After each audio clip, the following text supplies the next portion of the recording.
Chapter 45-64. Master. That woman says pitifully, "This concubine really does not know if you masters need to eat. However, this concubine thinks that since you are a human, you should eat. Last night on the sea was truly dangerous. Tuakeo's father did not allow this concubine to come out. This concubine thought about it, and felt that if this concubine did not express her apology, tisk. Jianghu is truly furious. That magic wand of his falls a few more times, but in the end, it does not fall. He holds back his killing intent and shouts, "This daddy has already seen your true form. Stop pretending. If not for the fact that you know that my master is easily swayed, how would you dare to come over? If you still do not leave." Disciple. Chuanzong has already woken up. Looking over, he says unhappily, "What is going on? Does this female benefactor have something to say?" "Damned Shenhan," Jianghu says angrily. "Why are you still not hurrying to protect master?" Achoo! Jianghu sneezes on a pile of firewood that looks like a dried tree trunk. She flips over and says, "Second senior brother, aren't you being too careful? Now that you have the reputation of eldest senior brother, which little demon would come looking for trouble?" After getting up, Chuanzong tidies up his kasaya. Beside him, Longma Zhenfeng has already come over and says with a smile, "Master, this is Tuakeo's mother. She said that she is here to deliver the pancakes to master to express her misunderstanding of us yesterday." Amitba. Chuanzong reveals a smile. Putting his palms together, he walks over to where Jianghu is blocking that woman and says, "Female benefactor is too polite. We are all monks and do not eat meat. Please take this pancake back." As long as female benefactor is willing, this poor monk is already very grateful. "Don't worry, master." That woman says with a smile, "Tuakeo has already said that master looks like a monk. This concubine did not use any meat oil when making the pancakes." "Master." Jianghu is anxious. His figure flashes back slightly as he calls out, "Don't come over. This is a demon." Why is it a demon again? Chuanzong is startled. He unconsciously stands there and looks for a moment in disbelief. The woman obediently placed the basket on the ground and said, "Master, if you have any doubts, I won't go over. After you've eaten the pancakes, you can leave the basket here. I'll ask Xiao to come and get it." "Jianghu," Chuanzong grumbled, "this woman is clearly the mother of the grass. How could she be?" "Humph." Jianghu snorted coldly. He turned to the side and said, "Master, you're the one courting death." "It has nothing to do with me. Zhenhan, Zhenfeng, just wait for Xianxia to come back and roast you." Seeing that Jianghu had moved aside, the woman was overjoyed. However, just as she was about to take a step forward, Jianghu's demonic wand struck down from the sky. This strike was truly strange, and it was extremely powerful. The woman wanted to dodge, but she was completely enveloped by the wind generated by the demonic wand. There was no way for her to dodge. Pa! With a muffled sound, the woman's head and upper body were shattered. She died on the spot without even a scream. Chuanzong was startled. He looked at Jianghu in disbelief. Then, he looked at the woman who was smashed into meat paste. In an instant, an indescribable anger arose in his heart. Previously, Jianghu had killed many demons, including some Taoist cultivators. However, those demons and cultivators didn't die such a miserable death. Moreover, when he looked at the basket beside the woman's corpse, Chuanzong couldn't help but think of the fisherwoman he met when he first came to the hidden Immortal continent from the Western Paradise, as well as the dry rations her family gave him. That fisherwoman wasn't here. After more than 200 years, she should have died long ago. However, how similar were the two fisherwomen? They were both kind to others, especially Xiao's mother. Not only did she not blame Xianxia for his evil deeds yesterday, she even brought pancakes. Not only did Jianghu not understand her intentions, he even killed her with a single strike. If she was a demon, why didn't she fight Jianghu? Why was she beaten to death for no reason? Seeing the change in Chuanzong's expression, Jianghu understood Chuanzong's anger. He raised his magic wand and swept it across the woman's corpse a few times. He pulled out a scarlet insect that was more than a foot long and as thick as a thumb. At this moment, the insect's surface was cracked and its insides had been smashed into paste by the magic wand. Jianghu said coldly, "Master, This is called a control insect. It usually burrows into the 7 orifices of humans or demons and is controlled by it. The larva of this insect has the strength of a first-grade elemental power. The adult should have the strength of a 3rd or 4th grade elemental power. It flies like lightning. If this disciple let it fly another half a foot, Master would have already died. After saying that, Zhen Kong placed the magic wand on his shoulder. He ignored Chuanzong and landed on a distant hill. He looked up at the rising sun in the east with a yearning expression. You. Chuanzong looked at Zhen Kong's departing figure and then looked at the woman's corpse on the ground. He was so angry that he couldn't speak. After a moment, Chuanzong calmed down and chanted the rebirth mantra. He began to clean up the flesh on the ground. Zhen Kong looked at him coldly. Just as he was about to raise his hand and release a fire art, Zhen Han jumped out from the pile of firewood and flew to Chuanzong's side. She said respectfully, "Master, disciple is here to help you." Bootlicker. Zhen Kong sneered and looked to the east. It seemed to be where the Fortune Dao Palace was located. Zhen Kong was a fire ape. Before he was suppressed on the Dawn Rain continent, he killed countless humans and demons. Even after he escaped, he killed many humans and demons. In his eyes, there wasn't much difference between humans and demons. There was no difference between him killing a human and a demon. However, he didn't know how big of an impact it was for Chuanzong to kill a human in front of him. Moreover, Zhen Kong protected Chuanzong with all his might. He was afraid that Chuanzong would suffer a single injury. However, he didn't have any special respect for Chuanzong. He also didn't really treat Chuanzong as his master. He was only fulfilling the trust his true master had given him. While Chuanzong was an esteemed monk, he was also a human. Seeing that Zhen Kong had killed someone, he immediately stood to the side and pretended to be cultured. Even though he knew that what Zhen Kong said and did was not wrong, the anger in his heart would not dissipate so easily. Unfortunately, the matter was far from over. Before Chuanzong and Zhen Han could clean up the woman's corpse, 2 more people hurriedly appeared in the small fishing village. The person in front was a fisherman with messy hair and some white hair on his temples. The fisherman was pulling a short girl. Wasn't that Tua Chao? Tua Chao struggled with all her strength and didn't want to come over. However, the fisherman's face was ashen and he looked very angry. He pulled Tua Chao and walked over. Ha ha! Dragon Horse Zhen Feng laughed and said, "My beloved second senior brother, look, you've caused a disaster. You killed his mother and wife, and now he's dragging his family to look for you.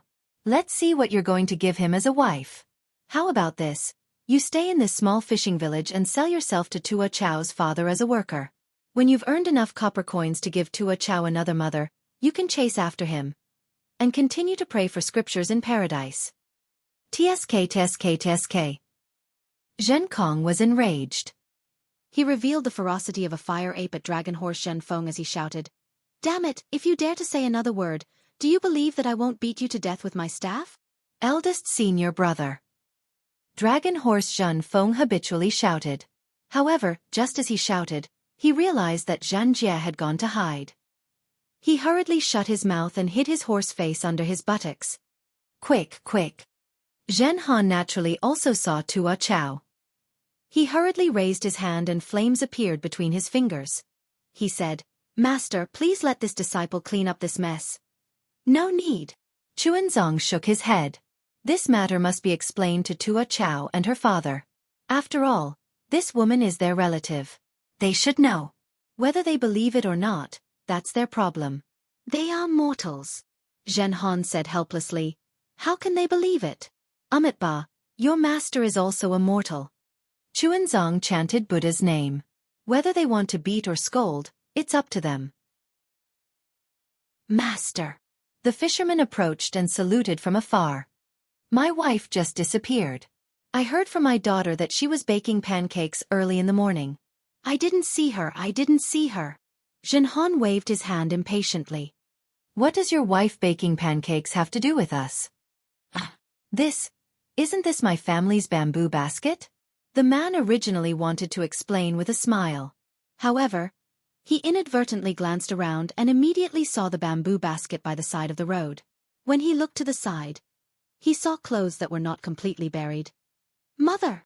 Tua Chao struggled to hide behind her father. However, when she saw the familiar clothes by the side of the road, how could she endure it? She immediately pulled her hand out of her father's hand and rushed to the side of the road. As she ran, tears from the corner of her eyes flowed down her cheeks and fell into the air. Sigh, Amitba. Chuanzong sighed and walked a few steps forward. He clasped his hands together and said, "Young benefactor. Master, be careful." Zhan Han, who was at the side, was also moved. She hurriedly stood in front of Chuanzong and reminded him. "Mother." Tua Chao ran too hastily and fell to the ground. Although there was a lot of sand around the fishing village, Tua Chao's knees and elbows were still scratched and blood flowed out. "Get out of the way." Chuanzong was anxious. He pushed Zhan Han and went around to help Tua Chao up. Zhan Han hesitated and turned to look at Zhan Kong. Zhan Kong was not paying attention to them at all. He was only squinting his eyes and looking at the sun. Zhan Han understood that although Zhan Kong was angry, she would definitely not stay out of the matter and let Chuanzong die. Zhan Kong must have seen that Tua Chao and her father were not controlled by the control bug. Therefore, Zhan Han only took a few steps forward and was on guard. She did not stop Chuanzong. Chapter 45-65. To Chuanzong's surprise, even though Mo Chao's body was scratched, she was very agile. She rolled on the ground and immediately got up. Ignoring Chuanzong, she pounced towards the blood-stained clothes on the ground. "My wife." The man also realized what happened. His face was filled with sorrow as he quickened his steps and followed behind Mo Chao. Chuanzong was very embarrassed. He took a deep breath and walked over. "Benefactor, please listen to this poor monk's explanation." You. The man suddenly sped up and shouted, "You killed my wife. You have to pay for my wife's death with your life." "Oh no." Seeing the man's strange behavior, Zhan Han was shocked. He quickly opened his mouth and was about to spit out a mouthful of sword qi. However, at this moment, Chuanzong was standing in front of him. Moreover, the fisherman had already spat out black gas from his nostrils. A black light like a control insect appeared in the black gas. Zhan Han's figure flashed. Just as she dodged Chuanzong's attack, the sword qi in his mouth had already been spat out. At this moment, there was another thunderous sound. Kill! A rolling shadow of a staff swept past Chuanzong's head. The powerful wave of qi not only pushed Chuanzong to the ground, but even Zhan Han's figure staggered a few times and almost fell down. Under such a powerful staff shadow, the control insect was already smashed into several pieces. As for the fisherman behind the control insect, he was not spared either. Where the staff shadow disappeared, his upper body was also smashed into meat paste. Father. Mo Chao had just pounced in front of her mother's corpse. Before she could smell the familiar scent on her mother's clothes, she heard another sound behind her. She naturally turned around and saw her father being smashed into pieces by a magic staff. Although Little Grass was a strong girl, she was still young. She only cried out once before she fainted. "Zhen Kong." Chuanzong stood up from the ground. His pillow hat was already crooked. He did not care about his clothes and shouted, "What are you doing?" "Ah! You! Why did you kill someone again?" Zhen Kong's figure appeared in mid-air. He looked at Chuanzong and his eyes flashed with golden light. He looked at the fainted Mo Chao and seemed to be thinking about something. "Don't you dare!" Chuanzong hurriedly stood in front of Mo Chao and said, "If you kill someone again, kill me first. She doesn't have a control insect on her. Why would I kill her?" Zhan Kong sneered and pointed at the control insect corpse on the ground with his magic staff. "Take a look for yourself. Think about it.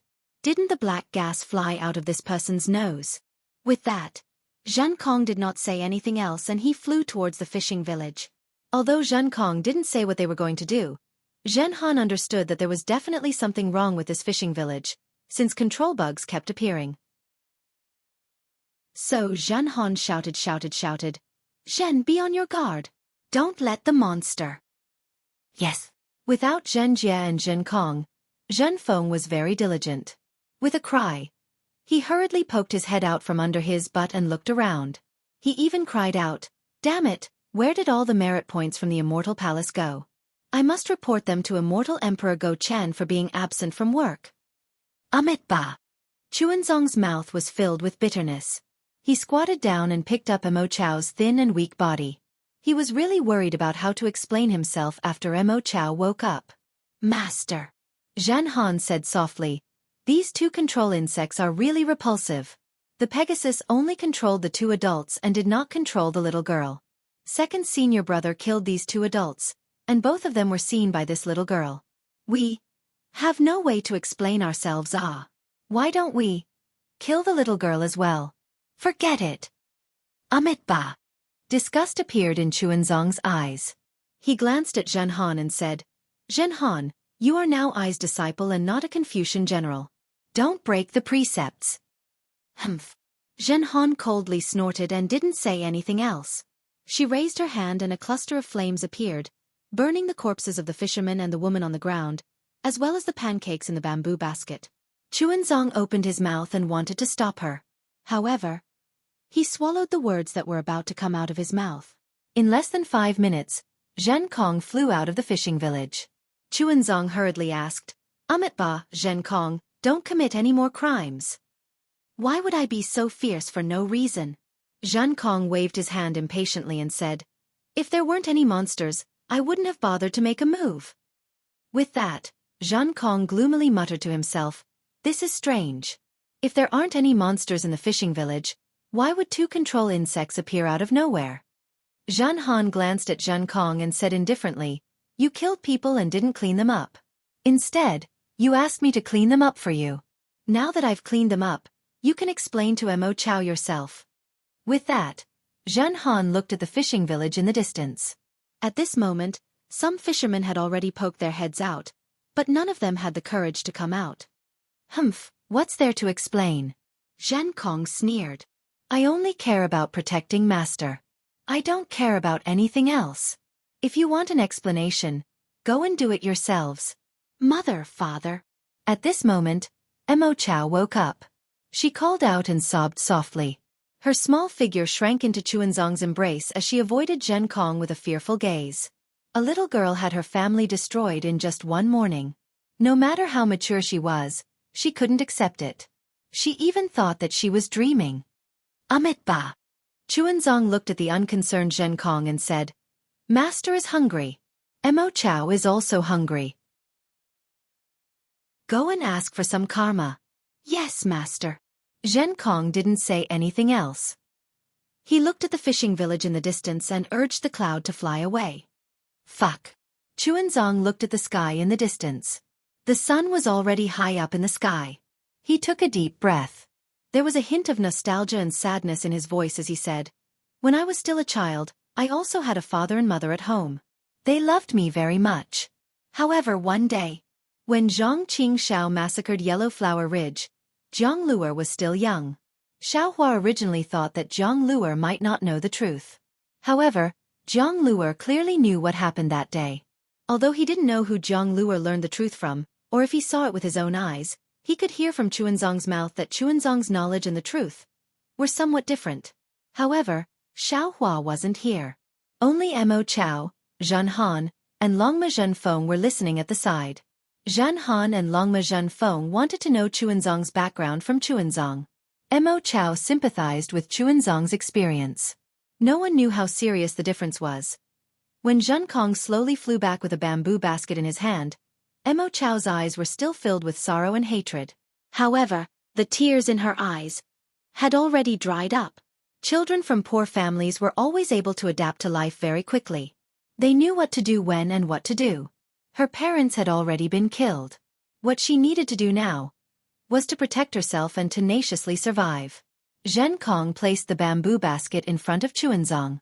After hesitating for a moment, he said, Master, I got this from the town in front. Please take a look and see if it's of any use. Chuanzong nodded and didn't answer. He removed the lining cloth on the bamboo basket and saw that there were some date cakes and other things that looked very pretty. A burst of heat and fragrance floated from the bamboo basket. Chuanzong didn't feel anything, but Mo Chao's stomach rumbled.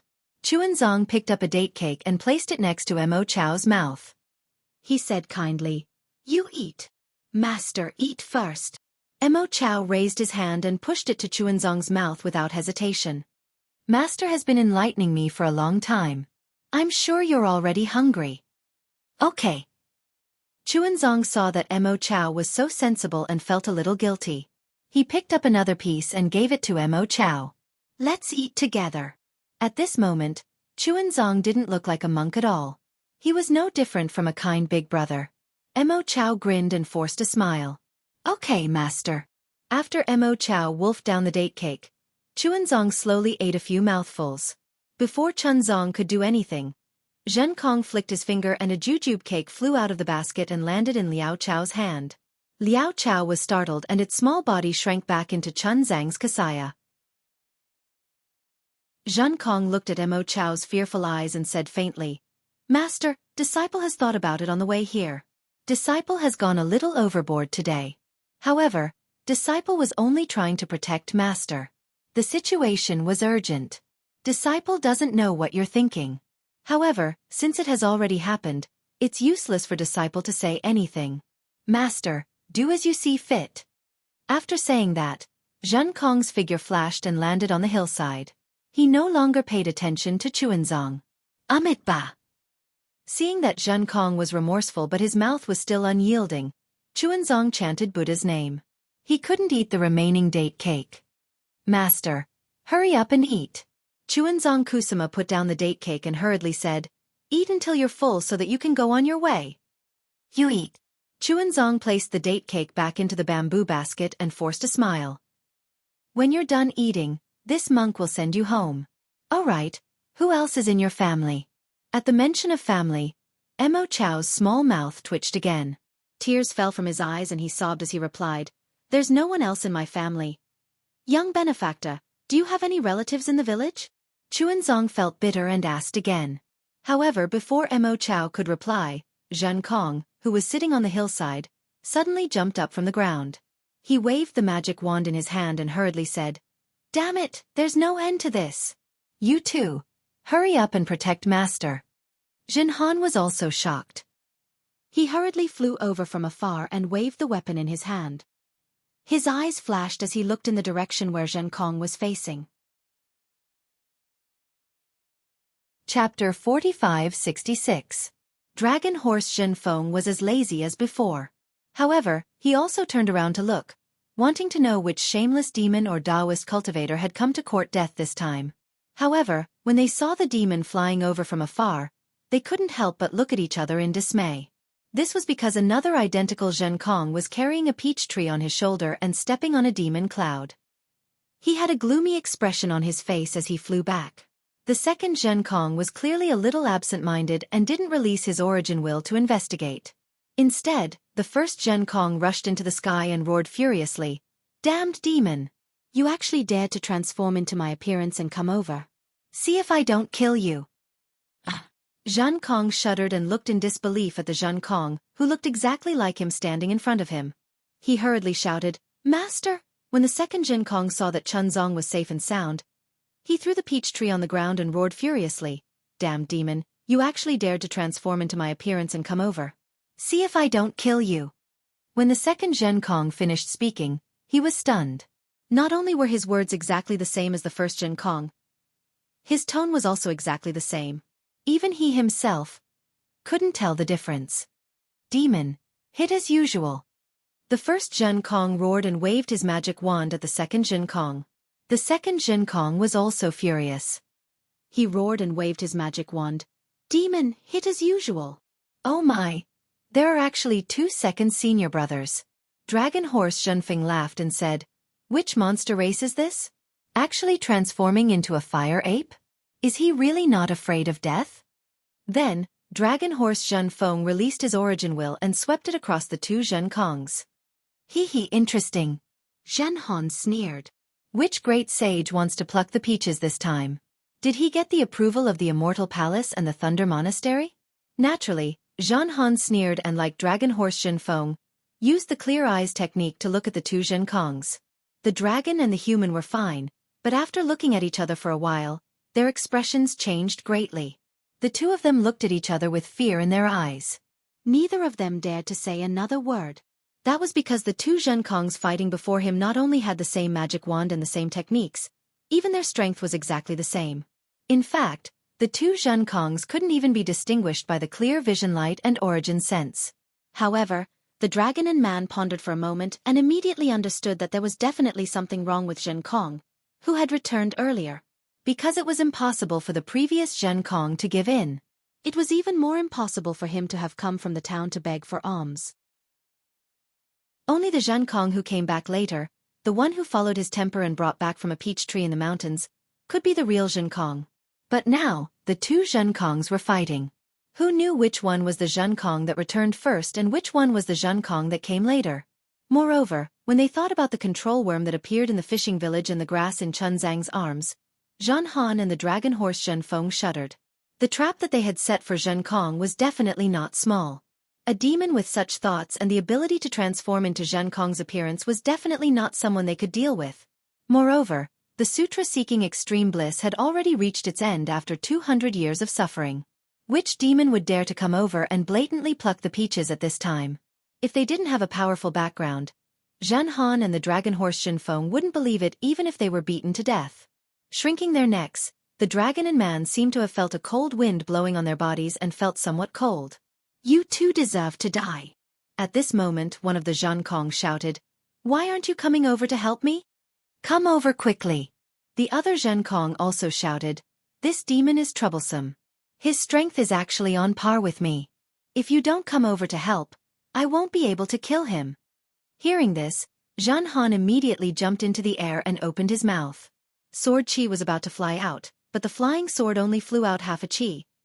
Zhan Han was once again in a difficult position and said in a low voice, Second senior brother, this little brother really wants to help you. But this little brother doesn't know which one is the real you. The dragon horse Zhen Feng also jumped into the air and said in agreement, That's right. This little brother doesn't know which one is the real one. How can I help you?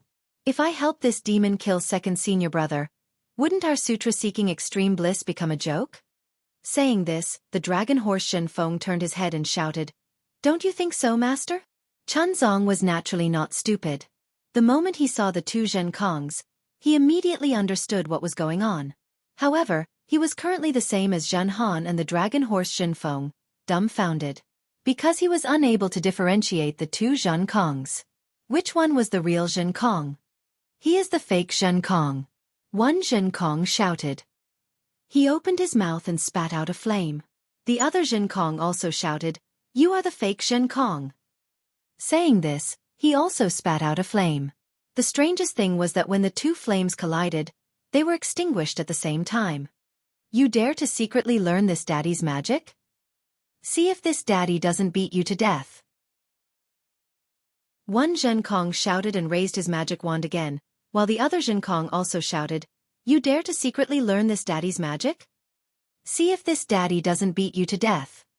The two Zhenkongs fought in the air again. Seeing that they didn't need to help, Zhan Han and the dragon horse Zhen Feng cleverly descended from the air. Zhan Han held the crescent moon spade and stood on one side of Chun Zong while the dragon horse Zhen Feng swung his tail and stood on the other side. They seemed to be rather loyal. The two Zhenkongs fought from the sky to the ground, then from the ground to the sea, and then from the sea to the sky. Not only were the winds and clouds surging in the sky, even the calm surface of the sea was gradually surging with huge waves. The two Zhenkongs were still unable to determine the victor. Seeing the scorching sun in the sky, the two Zhenkongs knew that there wouldn't be any conclusion if they continued to fight like this. They both waved their magic wands and descended from the sky. However, the two Zhenkongs seemed to have a tacit understanding and landed a bit far from Chun Zong. The two Zhenkongs stabbed their magic wands towards the ground and shouted, Master, quickly tell us, which one is the fake Zhenkong and which one is the real Zhenkong? Chun Zong helplessly looked at the two identical Zhenkongs and said, Master's eyes are mortal, how can I tell them apart? Saying this, Chun Zong turned his head and asked Zhan Han and the dragon horse Zhen Feng, Disciples, which one do you think is the real Zhenkong? Master, we really can't tell. Zhan Han and the dragon horse Zhen Feng replied in unison, Actually, Master can ask some secrets that only you and second senior brother know. Damn it! Without waiting for Zhan Han and the dragon horse Zhen Feng to finish speaking, the two Zhenkongs cursed together. Since it's a secret, how can Master ask it in person? If the fake Zhenkong heard it, wouldn't he know? That's right, Master. Please don't ask. Zhan Han and the dragon horse Zhenfeng realized, and hurriedly said to Chunzong, "Let's wait for eldest senior brother to come back first." "All right, it seems like we can only wait for Xianxia to come back first." Chunzong could only place his hopes on Xianxia, who was sleeping somewhere. However, they waited for more than half a day. Seeing that the sun was about to set, they still didn't see the shadow of that pig. Because of the fight between the two Zhenkongs, the fishermen in the fishing village didn't dare to leave the village. Around the fishing village, there were some shelves made of withered branches. Most of them had fishing nets on them. These fishing nets were supposed to be put away last night, but because of the arrival of Chunzong and the others, as well as the battle between Xianxia and the three demon kings, most of them weren't put away. At this moment, these shelves had collapsed due to the strong wind, and the fishing nets were scattered on the beach. Far away on the beach, there were some small boats. Originally, when the tide rose this morning, the fishermen in the fishing village would go out to sea as usual. However, because of the fight between the two Zhenkongs, the fishermen didn't go out to sea. When the tide rose, some fishing boats were dragged by the seawater and drifted into the sea. Together with the fishing nets from before, most of them were floating not far away from the beach. Although these fishing boats and fishing nets weren't far from the beach, when the tide fell, they would probably drift into the depths of the East Sea. The owners of these boats would lose their boats, and their livelihood would be even more difficult in the future. Looking at the two identical Zhenkongs staring at each other like fighting cocks, ready to fight at any time, Chunzong sighed and once again looked at the distant sea. A layer of darkness appeared in the depths of the sea. Chunzong, who had already passed through the East Sea 3 times, knew that a storm was coming. "Master," Xiao Chao said in a low voice, "there will be a storm tonight. If we don't put away the fishing boats now, they will turn into wood chips tomorrow morning." "Ba." Chunzong sighed and said, "Even at this time, young benefactor is still thinking about others. You are really kind." "Master," dragon horse Zhenfeng called from the side, "let's find a place to hide from the rain. Who knows when eldest martial brother will come back this time. It's not the first time he went out to slack off. If the wind is calm, he might come back tomorrow. Now that there is a storm, he must be at the bottom of the sea somewhere." Chunzong pondered for a moment. What dragon horse Zhenfeng said was the truth. Xianxia was loyal to Chunzong, but he was also very lazy. When they first came down from the snowy mountain, he was fine, lying on dragon horse Zhenfeng's back to sleep every day. Later, Xianxia felt uncomfortable on dragon horse Zhenfeng's back, so he would find excuses to go out and fight demons from time to time. This fight would take at most 10 days, and at least a few days. However, at that time, Zhenkong was there, so Chunzong didn't feel that there was much difference. But now that Zhenkong was in trouble, Xianxia went out to slack off. This small matter was a big deal. "Let's go." Chunzong stood up and said, "Let's go first. Don't block the fishermen's livelihood. If we don't go out to sea, I'm afraid that some families will be in trouble." "Yes, master." The two Zhenkongs answered at the same time, very habitually. Damn it! The two Zhenkongs, who had just rested for a while, were furious again. With a loud shout, they started to fight again. Chapter 45-67. Chunzong was helpless and could only say to Zhenhan, "Disciple, go and pick up the fishing boats and nets scattered in the sea. Don't let them drift with the waves." "Master." Zhenhan looked at the two Zhenkongs fighting and said nervously, "Right now, I still can't tell which one is real and which one is fake. Disciple has to protect your safety and can't leave without permission." "Che." Longma Zhenfeng sneered. "It's obvious that the one who came back first is fake. If he wanted to harm Master, he would have made a move already. Why wait until now?" "Humph, I think the one who came back later is fake." Zhenhan snorted. "Zhenfeng, you are from the dragon race. Picking up fishing boats and nets from the sea is your specialty. You should be the one doing this." "Bah!" Longma Zhenfeng spat. "I am the 10th prince of the Eastern Sea Dragon Palace. How can I do such a trivial thing? If the other princes of the Eastern Sea Dragon Palace were to know about this, how can I still keep my face? You are already being ridden by a pig. What face do you still want?" Zhenhan retorted. However, he immediately looked at Chunzong, who was walking towards the sea, and shouted, "Master, what are you doing?" Ba." Master is going to do such a trivial thing. Chunzong said without turning his head back. "Ayo, Master. Don't be anxious." Disciple was just joking with junior brother. How could Zhenhan dare to let Chunzong go to the sea? He hurriedly said and flew above the sea. He raised his hand and grabbed the fishing boats and nets several li away. With a wave of his hand, he was about to throw them to the beach. Chunzong saw this and hurriedly shouted, "Disciple, be careful. Don't break these fishing boats. You are really long-winded." Although Zhenhan was impatient, he still restrained his temper and flew to the beach and put down the fishing boats and nets. After one more grab, the entire surface of the sea was cleaned. Zhenhan's face was a little pale as she gasped for breath and said, "Master, Disciple was fortunate enough to not disappoint you." "Amazing. Third senior brother is really amazing." Longma Zhenfeng raised his hoof and praised with admiration. "Gosh," Chuanzong looked at the little girl and asked, "We should be on our way. This penniless monk will send you back to the fishing village." "But," Liao Chao blinked and said, "Master, if you send me back I will starve to death." "How is this possible?" Zhenhan sneered. "Although there are only 40 to 50 families in this small fishing village, there are still over 100 people. Wouldn't having a little girl like you mean having an extra pair of chopsticks? Besides, don't you know how to pick up seafood on the beach? Even if you were at home, would they just watch you starve to death?"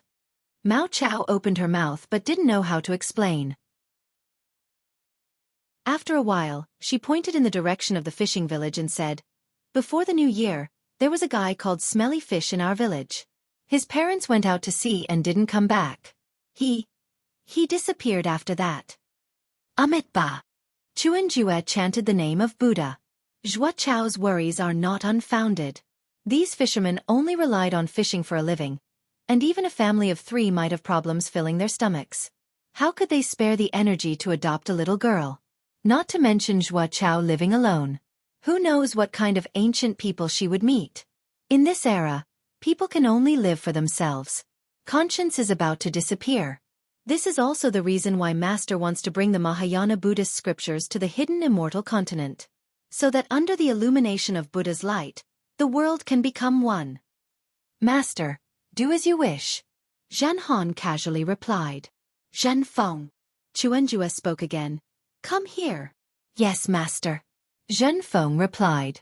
Just as he took 2 steps forward, he suddenly realized something and cried out in shock, "Monk, what are you doing?" "Amitabha, Zhua Chao is still a child. Master wants to take her away, so naturally I have to ride on your body." Chuanjue replied indifferently. Dragon Horse Zhenfeng quickly retreated and shouted, "How can this be? I am the 10th prince of the Eastern Sea Dragon Palace. How many people in this world can ride on my body? It is already good enough for me to become your disciple. You actually want a secular girl to ride on my body? You are humiliating me, humiliating my Eastern Sea Dragon Palace." "Master." Zhenhan also frowned and said, "If this Zhua Chao is a boy, then so be it. We can just bring her along. She is a girl. Although she is young, she is still a girl. I am afraid that it will be inconvenient to bring her along, right?" "That's right." Dragon Horse Zhenfeng retreated far away and shouted, "Monk, if you do this, you will make that Eastern Sea conch girl who is infatuated with you sad." "Amitabha," Chuanjue replied, "Master will bring Zhua Chao along first. When we reach the city, I will find an honest family or a nunnery and let her stay there." "Not good, not good," Zhenhan said anxiously. "How can there be an honest family in this world? If Master leaves, who knows how they will treat Zhua Chao? A nunnery is even worse. Zhua Chao is still so young. How can she become a nun?" "Amitabha, then I will leave this matter to you." Chuanjue smiled and said, "The hidden immortal continent is the foundation of Confucian cultivators. The immortal palace must have a place to settle the old, the young, the sick, and the disabled. Since sutra-seeking in extreme bliss has the merit of Confucian cultivators, then Zhua Chao should also be one of the merit." "Monk, you set a trap for me." Zhenhan was startled and became somewhat angry. Chuanjue was not angry and said indifferently, "Amitabha, if the immortal palace is selling dog meat under false pretenses, then you naturally don't have to do it." With that, Chuanjue pulled Zhua Chao's hand and said, Zhuo, follow this poor monk. Yes, master. Zhuo was very obedient. She stood up and looked at the fishing boat not far away with reluctance. She opened her mouth and wanted to say something, but in the end, she closed her mouth. Xianxia was very attentive. After walking a few steps, he saw Zhuo's sad expression and woke up. He turned around and brought Zhuo to the fishing boat. Master, what are you doing? Dragon Horse Zhenfeng asked hurriedly. Zhenfeng, you go and tidy up the scriptures. Carry the scriptures and other things on your body first. Xianxia instructed. Zhenhan, you go with master to the fishing village and tidy up the things in Zhuo's house. After all, this is Zhuo's house. Don't let her grow up and forget the things in her house. Thank you, master. Zhuo heard this and tears flowed down her cheeks. No. Zhenhan wanted to say that he didn't want to go, but seeing Xianxia's firm steps, he knew that he couldn't stop him. He thought for a moment and said, Master, you wait here. Zhuo, come with me. With that, Xianxia raised his hand and took Zhuo into his hand. He stepped on a cloud and impatiently flew to the sky above the fishing village. When Zhuo pointed at the straw hut, Xianxia waved his hand and put the entire straw hut into his Chengkuan bag. The fishermen in the fishing village were all afraid and hid in their houses, not daring to come out. Zhuo saw Xianxia's divine ability and her eyes lit up. She hurriedly shouted, Uncles, I am Zhuo. My parents were killed by demons and unfortunately met with misfortune. I met a kind monk and they promised to take me to another place to settle down. You don't have to worry.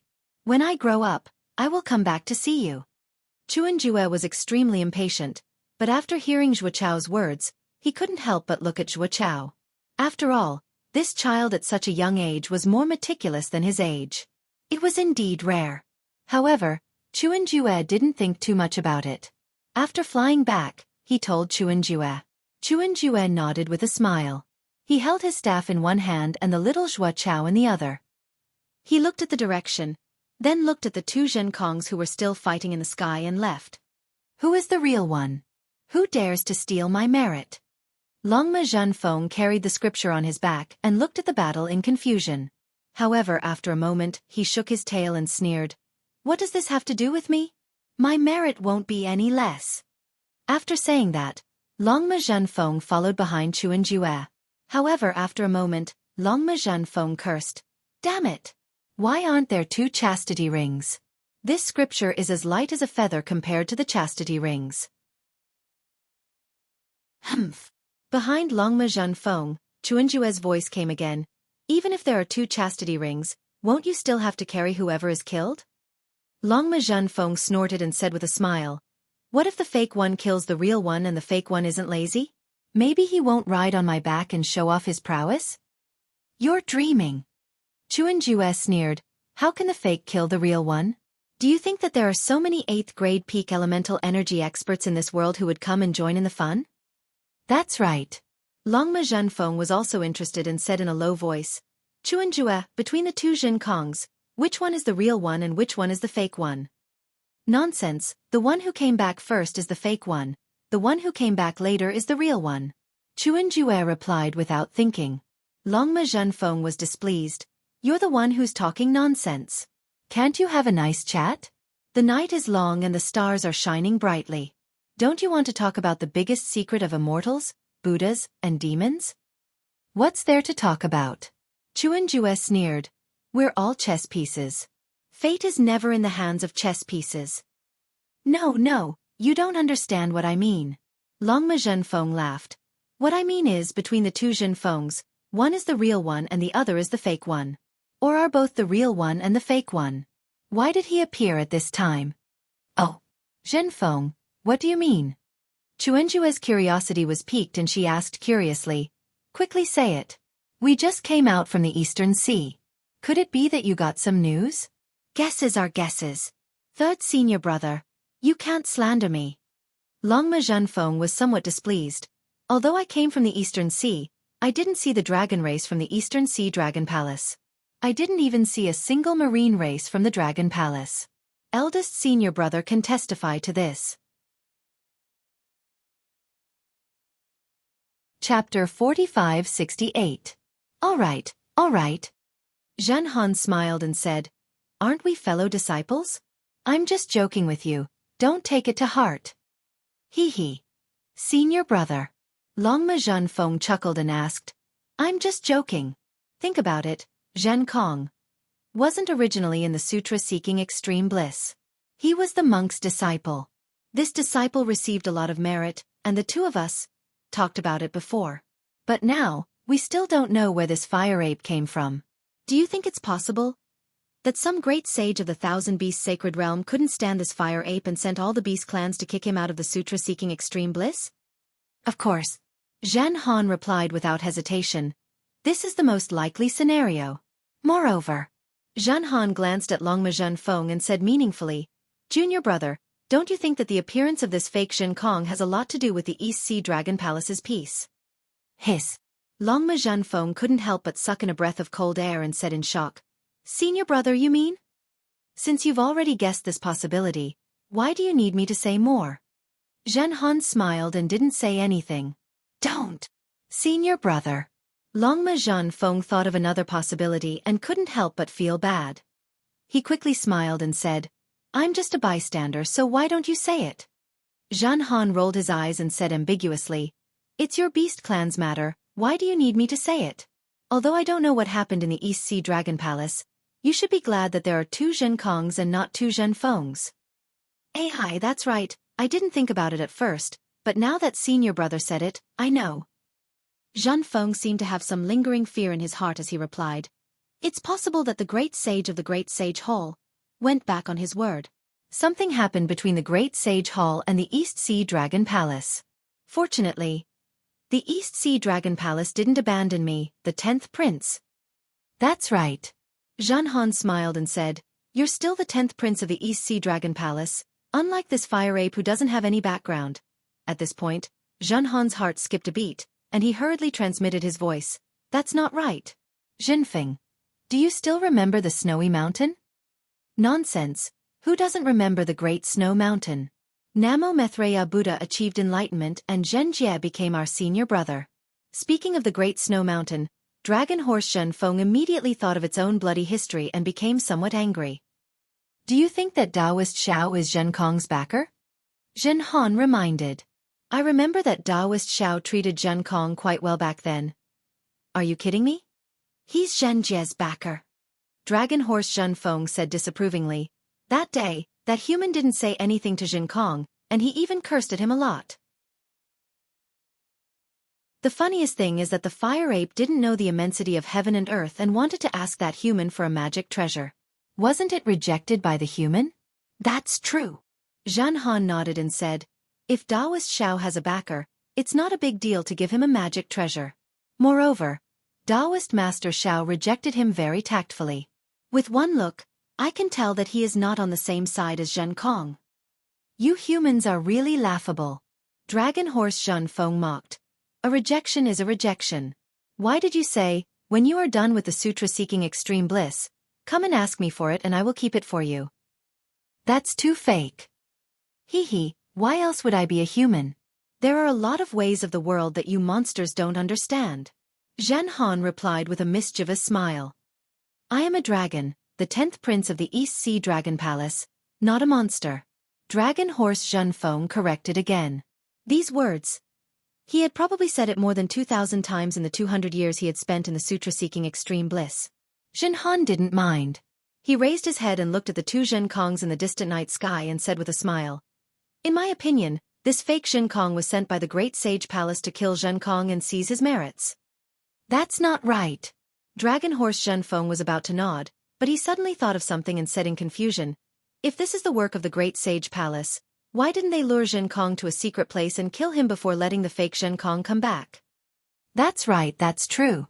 Zhen Han also didn't understand, but then he asked curiously, "If that's not the case, then how do you explain those three monsters with 8th grade essence energy? Weren't they sent by the Great Sage Palace to lure the tiger away from the mountain?" "It's getting more and more complicated." Dragon Horse Zhenfeng kicked his front hooves and said, "If it isn't the Great Sage Palace, then could it be the Immortal Palace?" "How could it be the Immortal Palace?" Zhen Han didn't understand what Dragon Horse Zhenfeng was thinking. Look, nothing happened at the Sutra world, but when we arrived at the hidden immortal continent, before we even set foot on the ground, the three monster kings came. Dragon Horse Zhenfeng said with a smile. Then eldest senior brother disappeared. The control insect came and the real Zhen Kong was discovered. And the merit officer who should have appeared has yet to appear. Do you think the Immortal Palace did this on purpose? Hee hee. Zhan Han smiled and said, even if my Immortal Palace wanted to do something, we would definitely not use a monster as an excuse. Not to mention using such despicable methods. There are 3 reasons why there are no merit officers of the Immortal Palace. Oh, there are actually 3 reasons? Third senior brother, let's hear it. Dragon Horse Zhenfeng said with interest. First of all, this sutra seeking in Sutra world is a Buddhist sutra. It has nothing to do with my Immortal Palace and Confucian cultivators. Why would the merit officers of my Immortal Palace care about it? Tell me then what? Then, since eldest senior brother came from the Great Snow Mountain, those so-called tribulations are no longer tribulations. The sutra seeking in Sutra world has been smooth sailing. Even the Thunder Temple's protector has slacked off, not to mention the merit officers of my Immortal Palace. What else? It's possible that the merit officers of the Thunder Temple are negotiating with the Thunder Temple's protector. Zhan Han smiled and pointed to the sky. Maybe they don't like each other and are killing each other. Hee hee. Dragon Horse Zhenfeng also smiled and said the same thing as Zhen Han. The 3 reasons that third senior apprentice brother mentioned sound reasonable. Moreover, the Immortal Palace will also have misgivings about their face and won't use such despicable methods. However, don't forget that on the hidden immortal continent, there are still the 4 great clans and the 100 clans. If this is the case, third senior brother, you are just lucky. Zhen Han's sweat dripped down from his forehead. His situation was very similar to Dragon Horse Zhenfeng's. It was just that his status was a bit more official than Dragon Horse Zhenfeng's. If the 4 great clans really went back on their words and wanted to take advantage of the situation, he might really become a sacrifice. However, since there are 2 Zhen Kongs, Zhenfeng and Zhen Han looked at each other again, and a knowing smile appeared on their faces. They whispered to each other through telepathy, "Then the danger we're in is gone." However, a moment later, Zhen Han whispered, "From the looks of it, we have temporarily avoided the danger. However, we still have to be careful. Before the truth comes to light, anything is possible." Everyone sweeps the snow in front of their own door. Don't worry about the frost on the roof of others. Draconic Horse Zhenfeng was naturally very interested in this matter and whispered, "Who cares who is the real Zhen Kong and who is the fake Zhen Kong? Protecting ourselves is the right thing to do." Chun Zong pulled Tua Chao and walked at the front. Although he was not much faster than Dragon Horse Zhenfeng and Zhen Han, he still couldn't hear the words of his 2 disciples. He also didn't understand the thoughts of his 2 disciples.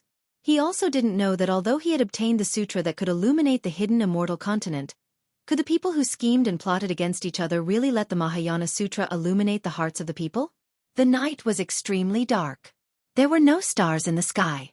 Behind them, a gale gradually formed on the sea and a whistling sound gradually sounded. However, this whistling sound couldn't cover up the crackling sound of fighting above Chun Zhang's head. Occasionally, there would be a loud sound in the distance. It was unknown which Zhen Kong was knocked to the ground. Then, there would be the sound of hills being smashed and trees being pushed down. Tua Chao barely managed to walk for an hour. Then, Chun Zong carried Tua Chao and walked for another hour. Chun Zong couldn't hold on anymore. His body was sweating profusely. He stood on the dark road and looked around. There was an indescribable feeling in his heart. However, a smile appeared at the corner of his mouth. This smile was really meaningful. Even Mahavairakana probably couldn't understand the meaning behind it. Zhen Han. Chun Zong turned his head and looked at Tua Chao who was sleeping on his shoulder. He said, "Go find a place to rest." "Yes, master."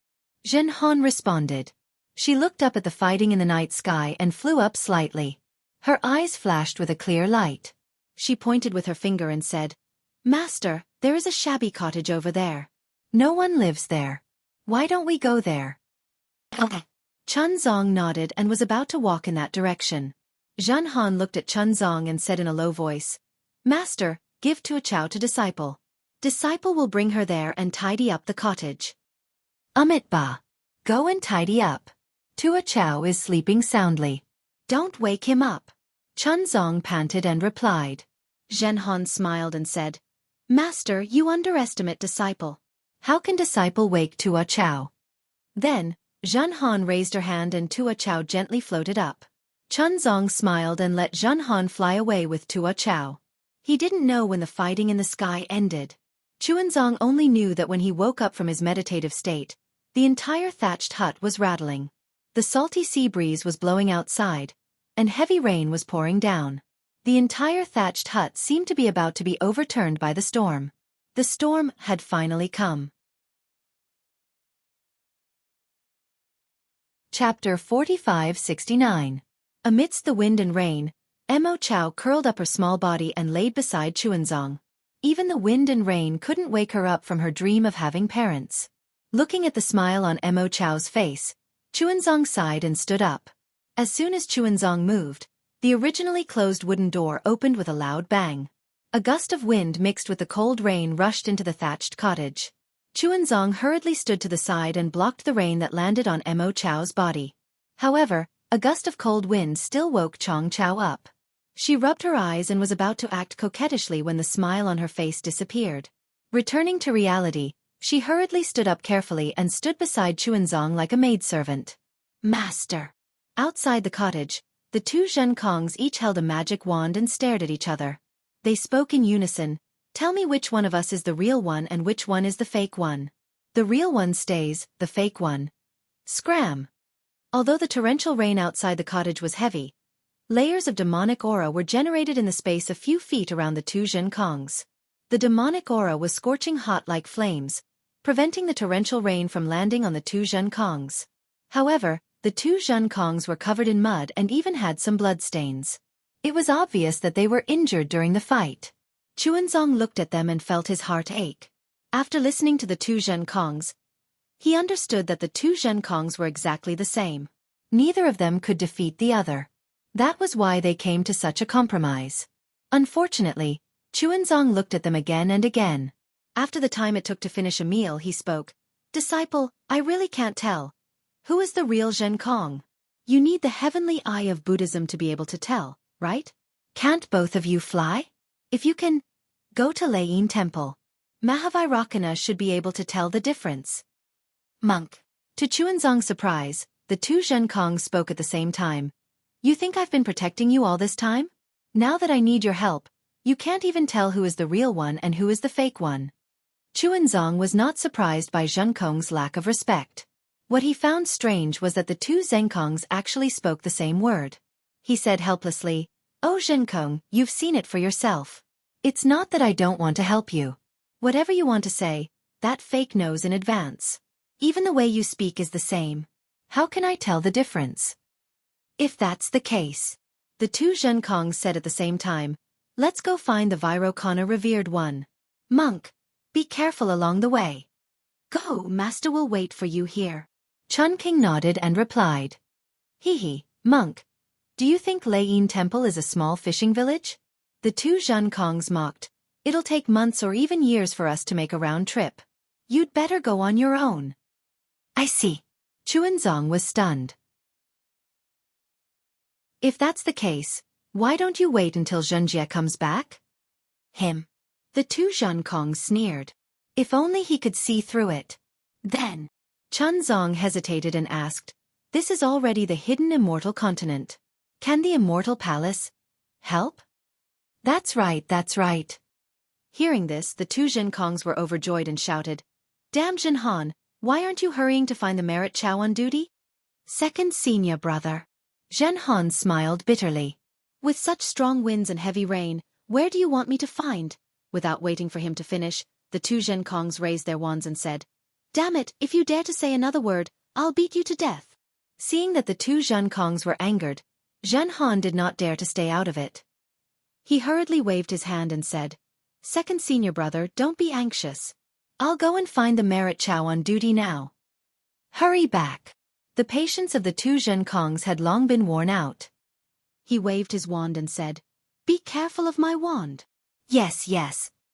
Zhen Han hurriedly nodded his head and hurriedly left on his cloud. Damn it!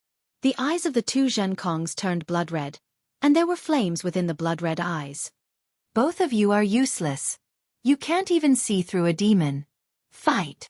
As he said that, the two Zhenkongs started fighting again. Seeing the two fire apes fighting in the air again, Chunzong carefully closed the door. However, before he could turn around, Xiao Chao's words gave him a fright. Master. Xiao Chao's voice was as soft as a mosquito. I know who is the real one. What? Chunzong was shocked. Without hesitation, he stepped forward and covered Xiao Chao's mouth. He said in a low voice, "Do you want to die? Don't say it out loud. That fake one can beat you to death with a single blow." Xiao Chao nodded her head sensibly and pursed her lips. At this moment, one of the two Zhenkongs who were fighting suddenly glanced at the thatched cottage below him, and a ferocious glint appeared in his eyes. That figure actually had the intention to descend. However, the other Zhenkongs was fighting excitedly. He was entangling this Zhenkongs tightly. This fake Zhenkongs also managed to extricate himself in a short period of time. After a while, the two of them flew high into the dark clouds. The sounds of fighting gradually disappeared. Hearing that there was no movement outside, Chunzong lowered his voice and said, "Xiao Chao, wait for a while. Wait for my eldest disciple to return." And Xiao Chao nodded her head again. Chunzong looked at the wind and rain outside the cottage and asked in bewilderment, "Xiao Chao, you? How can you tell?" Xiao Chao looked at Chunzong and hesitated for a while. She said in a low voice, "Because he is really my enemy. I must remember him. I want to avenge my parents." Ba. Chunzang's heart was filled with mixed feelings. He said, "Xiao Chao, how about this poor monk recite a scripture for you?" "Sure, master." Xiao Chao nodded. Avalokitesvara Bodhisattva, when he walked the deep Prajnaparamita for a long time, he saw that the 5 skandhas were all emptiness. He transcended all suffering. Chunzong placed his palms together and recited softly. Xiao Chao's face was filled with confusion. She did not know what Chunzong was reciting, but she listened obediently. Boom! At this time, a loud sound came from outside the cottage.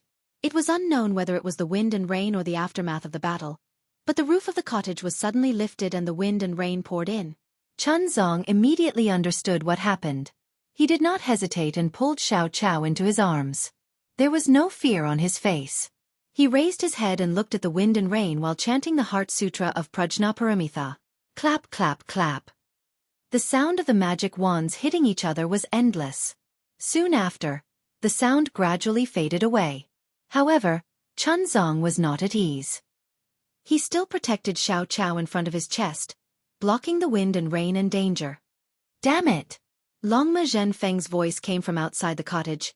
"I wanted to be idle for a while, but you had to drag me out. I am the 10th prince of the Eastern Sea Dragon Palace. Now, I have become a craftsman repairing a cottage?" Following Longma Zhenfeng's voice, the roof that was previously lifted returned and blocked the wind and rain. "Master, are you all right?" Dragon Horse Zhenfeng was very thorough in evading. He didn't even want to meet Zhenkong face to face. After asking this question, before Chunzong could reply, he had already disappeared. Chunzang's body was already soaked, but he did not dare to be careless. He did not dare to move his body and continued to protect Xiao Chao while chanting the sutra. 2 hours later, the rain gradually lessened and the wind weakened. In the distant sky, Zhen Han flew over with 2 earthen lords. "Damn it!" The two Zhenkong's eyes flashed with golden light at the same time as they cursed. "Useless things, why did you find 2 earthen lords?" However, the two Zhenkongs stopped at the same time. One of them glanced at the cottage that was gradually getting further away, and seemed to be calculating something in his heart. "Second senior brother," Zhen Han shouted. "This little brother has found the land of the Immortal Palace." "Useless things, can they tell who is fake?" The two Zhenkongs did not hesitate to curse. "Second senior brother, you don't know." Zhen Han smiled. "I also have no way to find the Earthen Lords on duty. The only one I can find is the Earthen Lords. However, I heard from these two Earthen Lords that they met the Earthen Lords on duty yesterday. They should be dealing with the Buddhist sect's guardian heavenly kings and venerables. They will be back soon. How long? One Zhen Kong said impatiently while the other Zhen Kong looked at the cottage. Seeing that the fake Zhen Kong did not say anything, the real Zhen Kong suddenly turned his head and looked at the fake Zhen Kong. The fake Zhen Kong laughed coldly. What are you looking at? You fake, when the Earthen Lords on duty come, you will be exposed. Ha ha ha. The real Zhen Kong used his hand to hit his chest and shouted, What a joke, what a joke. Between the two of us, who is the one who is afraid? Could it be that you are thinking of escaping? Ha ha ha. The fake Zhen Kong used his hand to hit his chest and said, How can I be afraid? Masters. The two Earthen Lords said with a smile, We have already sent a message to the Earthen Lords on duty. I believe that they will be back soon. Good, good, good. We will wait here. The two Zhen Kongs spoke at the same time. Hearing this, the two Earthen Lords felt their hair stand on end. This was because the two fire apes were saying the same words and doing the same actions at the same time. It was truly strange. This wait lasted for a whole hour. The two Zhen Kong scratched their ears and cheeks anxiously. This was especially so for one of them. His eyes would occasionally flash with an ominous glint as if he was looking at the two Earthen Lords. However, in reality he was looking at the ground. Needless to say, this was definitely the fake Zhen Kong. He had already heard the words of the Earthen Lords and wanted to get rid of the Earthen Lords.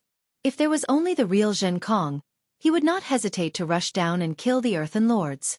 In fact, he had already tried flying down earlier. However, the real Zhen Kong was watching him closely. As long as he moved, the real Zhen Kong would fight him. Moreover, the Earthen Lords were being protected by Chuanzong. The fake Zhen Kong would not be able to kill the Earthen Lords in a short period of time. Furthermore, the two Earthen Lords said that the Earthen Lords on duty were about to arrive. The fake Zhen Kong was unable to grasp who the Earthen Lords were, what their cultivation level was, and when they would arrive. He was afraid that the moment he landed, the reward would arrive and mess up all the arrangements he had painstakingly made. Therefore, he hesitated again and again. It was during this little bit of hesitation that an hour passed. Looking at the storm and the sky revealing the light, the fake Zhen Kong almost didn't dare to believe it. Chapter 45-70. Damn it! The fake Zhen Kong cursed angrily. He finally made up his mind to attack regardless of the consequences. Unfortunately, as soon as he moved, the real Zhen Kong, as he expected, thought that he was going to attack. He also cursed and rushed over with his magic wand. Roar, do you think I am afraid of you? The fake Zhen Kong roared furiously. His magic wands rained down like rain, and his body rapidly plummeted to the ground. Swoosh! Right at this moment, 4 dignified gazes swept over. The moment they landed on the two Zhen Kongs, they couldn't help but be stunned. Immediately after, 4 voices came from afar in unison. What is going on? Why are there 2 Zhen Kongs? Along with the voice, boom boom! Righteous Qi rushed down from the sky like a torrent, enveloping the space around the 2 Zhen Kongs. Within this righteous Qi, 2 Confucian generals in battle armor and 2 Confucian cultivators in official robes flew over on auspicious clouds. Before they could land, Zhen Han smelled a trace of mellow wine fragrance from the righteous Qi. Damn it! Zhen Han cursed in a low voice and looked at the 2 Earth Lords. The 2 Earth Lords seemed to have smelled something and their faces looked awkward. They looked at each other and hurriedly moved forward to greet the 4 Earth Lords. This lowly one greets the 4 merit officers. Damned Earth Lords!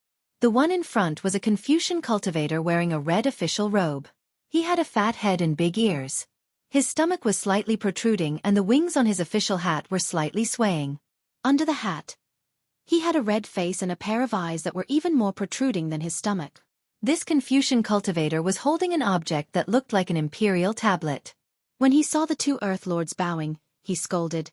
The sutra-seeking state of bliss has just arrived at my hidden immortal continent and there is such a huge anomaly. Why didn't the 2 of you report it? How should the 2 of you be punished? The 2 Earth Lords panicked and hurriedly reported. For merit officers, this lowly one didn't know that the sutra-seeking state of bliss had passed by this lowly one. Furthermore, the sutra-seeking state of bliss, is not within this lowly one's responsibility. What? The merit officer was angry and scolded. The sutra-seeking state of bliss is a huge matter of my immortal palace and thunder monastery. How can it not be within your responsibility? Aren't you neglecting your duties by saying such things? The other landlord was even more straightforward.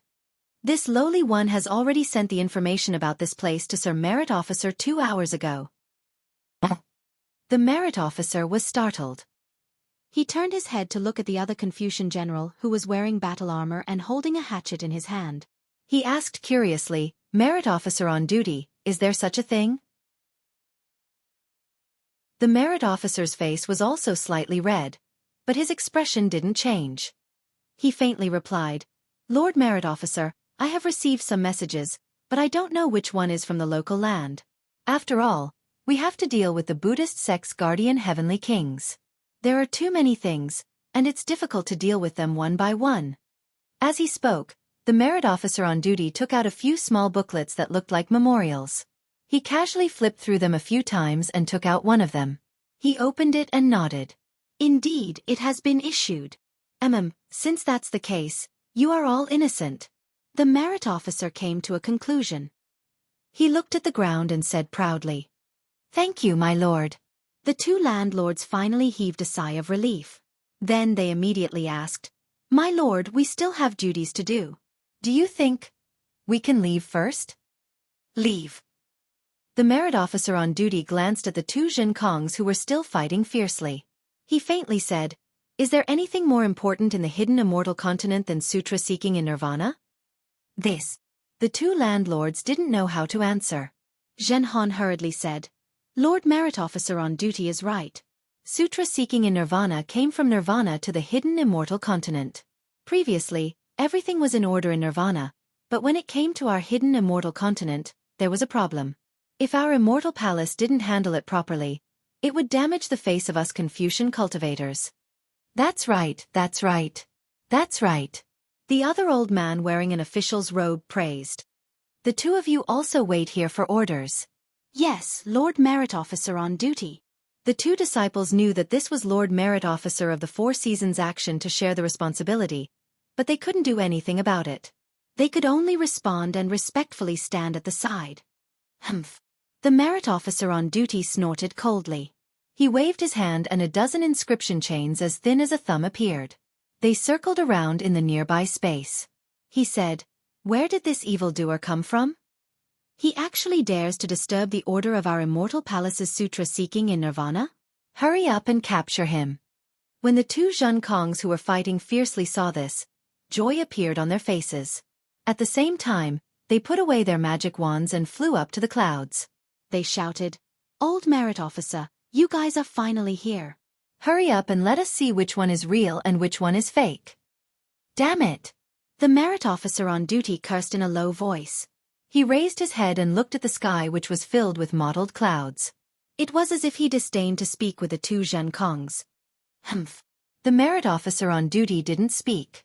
The merit officer on duty shouted, "Where did this evildoer come from? He actually dares to disturb the order of our immortal palace's sutra seeking in nirvana. If you kneel down and beg for mercy now, we can still let you go. We might not necessarily capture you and bring you to the immortal palace. When we find you, you can blame us for being ruthless and killing you on the spot. Hurry, hurry." The two Zhenkongs shouted at the same time. "Hurry up and use your divine abilities to find that damned evildoer." "Zhenkong." The merit officer on duty didn't use his divine abilities. Instead, he said coldly, "I have already heard from the guardian heavenly king that ever since you participated in the sutra seeking in nirvana, you have protected Chuanzong's safety. However, along the way you have killed many Yao and Taoist cultivators. Is it because you have killed too many Yao that he changed his appearance to harm you? Think about it yourself. Which powerful Yao have you offended?" "Old merit officer." The two Zhenkongs immediately became angry. However, they still restrained themselves and said, "Are you here to capture the evildoer? Or are you here to judge my merits and demerits? The number of Yao and Taoist cultivators I have killed has nothing to do with you. You have no right to judge my merits and demerits." "How dare you?" The merit officer on duty roared. You are merely a Yao. You are already extremely lucky to have the qualifications to participate in the sutra seeking in Nirvana. You actually dare to say such insolent words? Scram! The two Zhenkongs were furious. Don't try to act sanctimonious in front of me. If you have the ability, then find the fake Zhenkongs.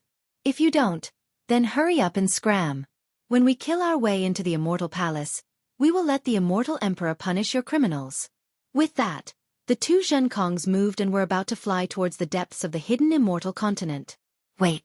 The merit officer on duty naturally wouldn't let the two Zhenkongs leave. He retracted his gaze and glanced at them arrogantly.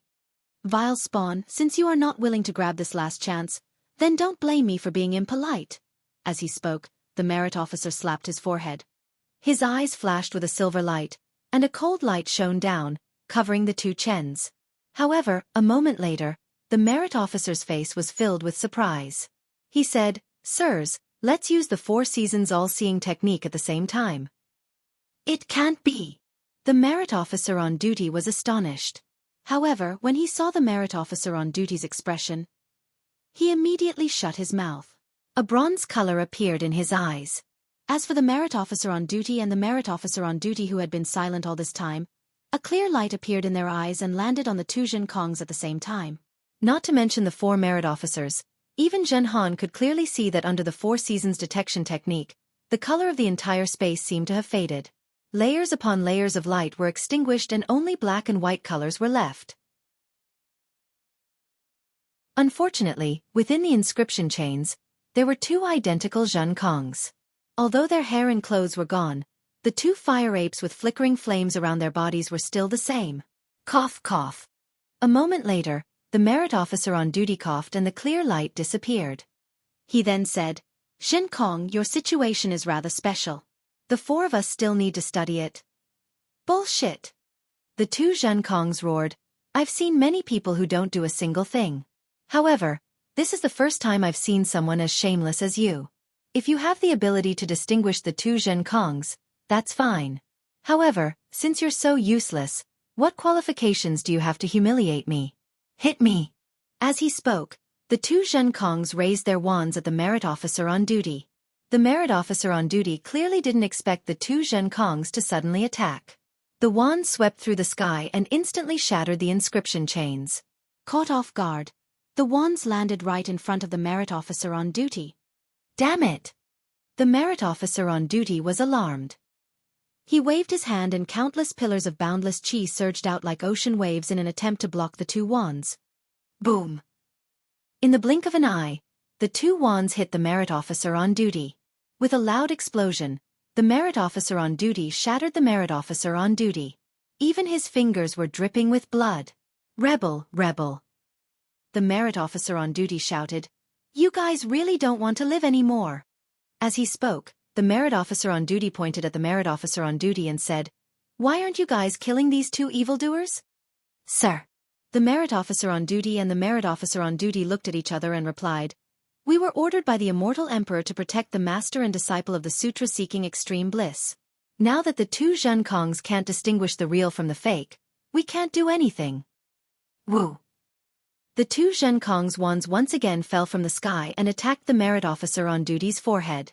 The merit officer on duty was alarmed and hurriedly flew up. As he flew, he shouted, "Quick, quick, send a message to Tai Bai Jinxing. He probably hasn't gone far yet." The Immortal Emperor's decree is in the hands of the merit officer on duty. The merit officer on duty calmly replied, "We don't have a message from Tai Bai Jinxing." Chapter 4571. Sir.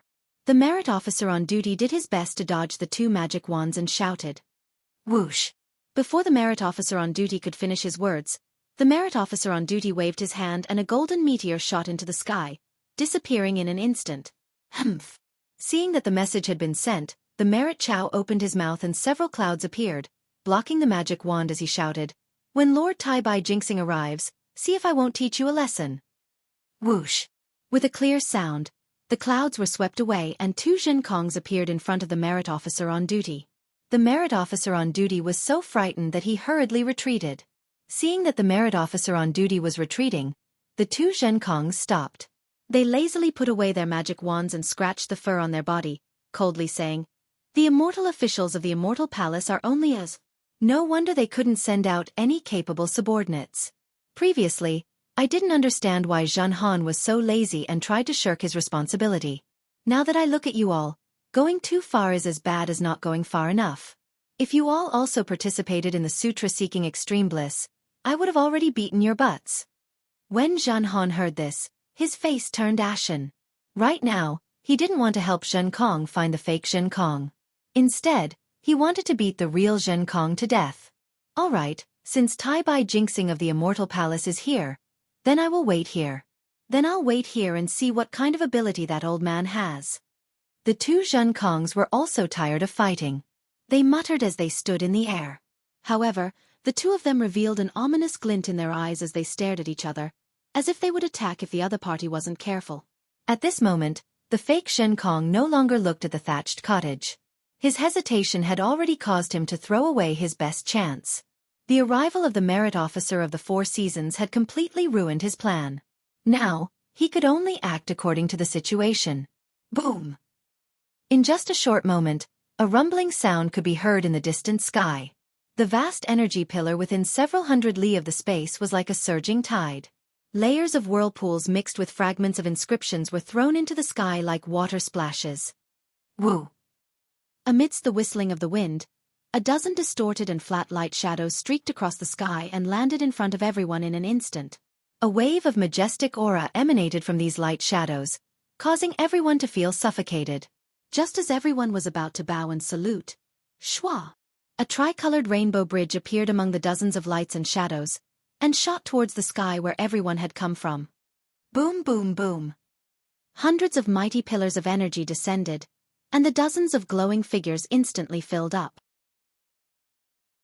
In an instant, they transformed into several 100 feet tall inspectors. These inspectors were all around the 6th grade of origin energy. Each of them stood there proudly, allowing the clouds around them to flow like water and cover the area within 100 miles. Whoa! The three-colored bridge let out a roar and quickly shrank. An old man with white hair and a whisk flew out from the bridge. This old man had a kind face and looked very hale and hearty. However, when the old man landed in front of them, a formless pressure surged through the mighty aura in the sky, causing everyone to feel as if they were looking up to a tall mountain. This official greets Lord Tai Bai Jinxing. The merit keepers of the Four Seasons did not dare to be negligent. They all bowed and greeted respectfully. Tai Bai Jinxing's gaze swept across the two Zhenkongs, and he already knew what had happened. He waved his whisk and said indifferently, "Wait for me to come over. You must have sent a message for this old man to come over because of these two fire apes." "Lord is wise," the merit keepers of the Four Seasons said with a flattering smile. "You didn't even wait for this official to speak and you were already able to see the reason. This official truly admires you." Tai Bai Jinxing did not reply. Instead, he looked thoughtfully at the two fire apes, and then raised his head to look in the direction of the Eastern Sea. He said in bewilderment, "This is really strange. This matter of the real and fake Zhenkong doesn't seem to be arranged by the Immortal Palace. Could it be a test from the Leiyin Temple?" Old man Tai Bai. When the two Zhenkongs saw that Tai Bai Jinxing did not differentiate between the real and fake Zhenkong, and instead suspected that it was a trap from the Leiyin Temple, they could not help but cry out, "What exactly are you?" Before the two Zhenkongs could finish speaking, the two patrol officers roared, "How dare you!" Then with a loud boom, two bolts of 5 chi righteous lightning struck down at the same time, hitting the two Zhenkongs. Ayoyo! The two Zhenkongs cried out in pain at the same time, and they rolled in the air in the same manner. Interesting, interesting. When Tai Bai Jinxing saw the two Zhenkongs in the same situation, his eyes lit up. He could not help but stroke his beard and laughed. Just where did the Leiyin Temple get these demons from? They are actually so intelligent. Damn it! The two Zhenkongs cried out in pain. Lightning circled around their bodies, and the mighty aura turned into inscription chains that bound their hands and feet. At the same time, they cursed softly. "Why are you torturing this old man for no reason? If you have the ability, hurry up and drag this demon out. Demons are hard to get rid of." Tai Bai Jinxing coldly looked at the two Zhenkongs and said, Even if this demon brought the Mahayana Buddhist scriptures to the hidden immortal continent, how many Buddhist sects can they ignite?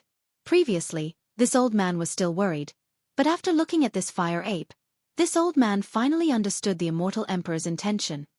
As he spoke, Tai Bai Jinxing pointed his finger at the two Jinkongs, and the two Jinkongs cried out in pain. Tai Bai Jinxing narrowed his eyes and looked at the two Jinkongs and said, "Calling yourself this old man in front of this old man, didn't Xuanzang teach you to respect the old and love the young?" After speaking, Tai Bai Jinxing looked at the dozen patrol officers and ordered, "Wait and see which one is the real Jinkongs and which one is the fake fire ape." "Yes, my lord." The dozen patrol officers did not dare to be negligent. A few of them used their eye-cleansing technique to look carefully, and a few of them took out their imperial equipment. Those imperial equipment were either mirrors or rings, and all of them emitted a misty green light. Unfortunately, after half a cup of tea's time, the patrol officers looked at each other in dismay.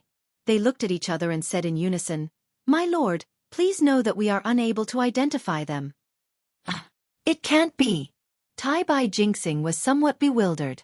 Moreover, his face was somewhat embarrassed and angry. "You all have the cultivation of great grandmaster, but you can't even see through the true form of these two demon clans?" "Yes, my lord." The patrol officer at the front was also somewhat ashamed. He replied in a low voice, "With our divine abilities, we can only see two fire apes that are exactly the same. We can't see any difference." Tai Bai Jinxing nodded. "If this is Lei Yin Temple's test, how could they let us Confucian cultivators find a flaw so easily? All of you back off." "Yes, sir." The dozen or so inspectors retreated slightly and sealed off the nearby space. Swoosh!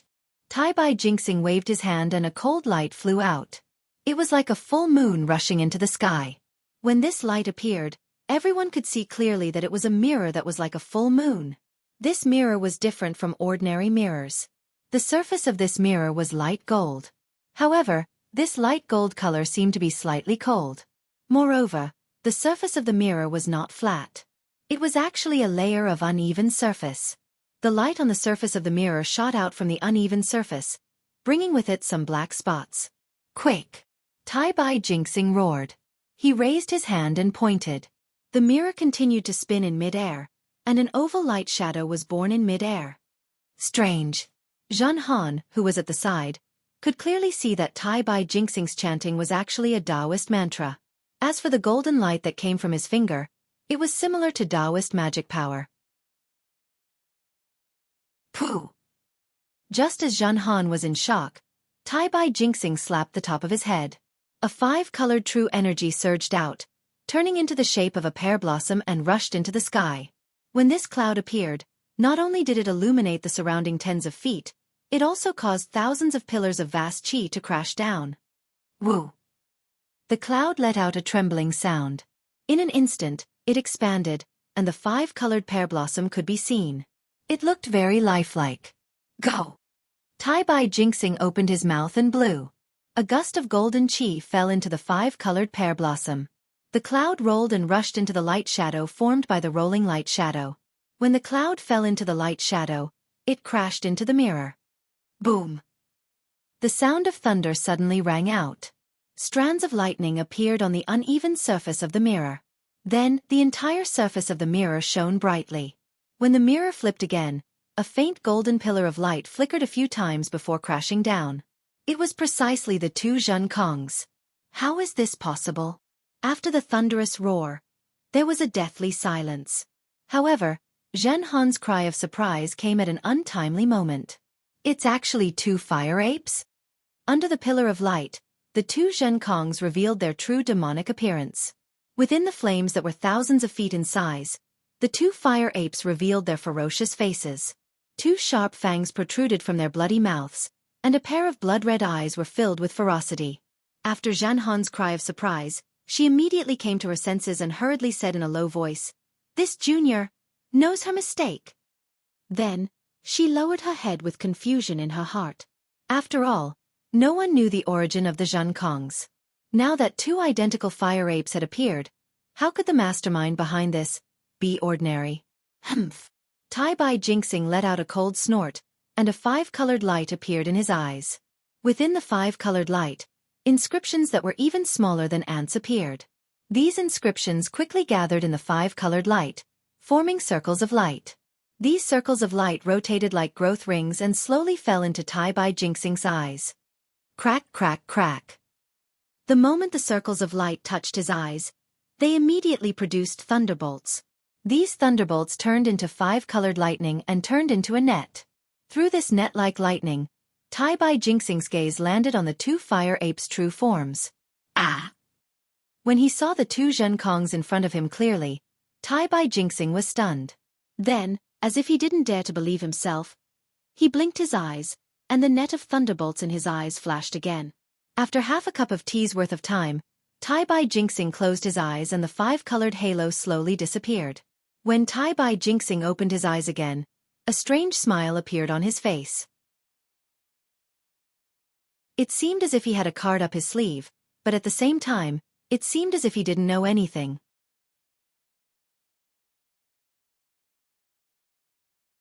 Chapter 4572. Tai Bai Jingxing raised his hand and pointed. The pillar of light on the mirror disappeared and slowly returned to his hand. Tai Bai Jingxing was not in a hurry to put away the mirror.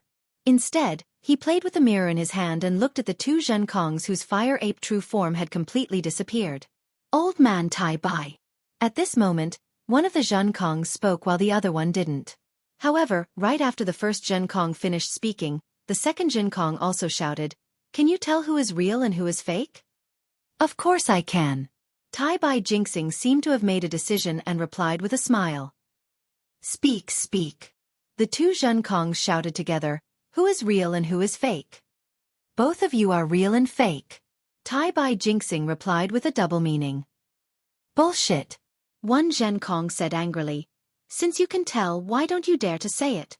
Could it be this is a scheme set up by your Immortal Palace?" The other Zhenkong also laughed and said, "Old man Tai Bai, if you can't tell, then just admit it.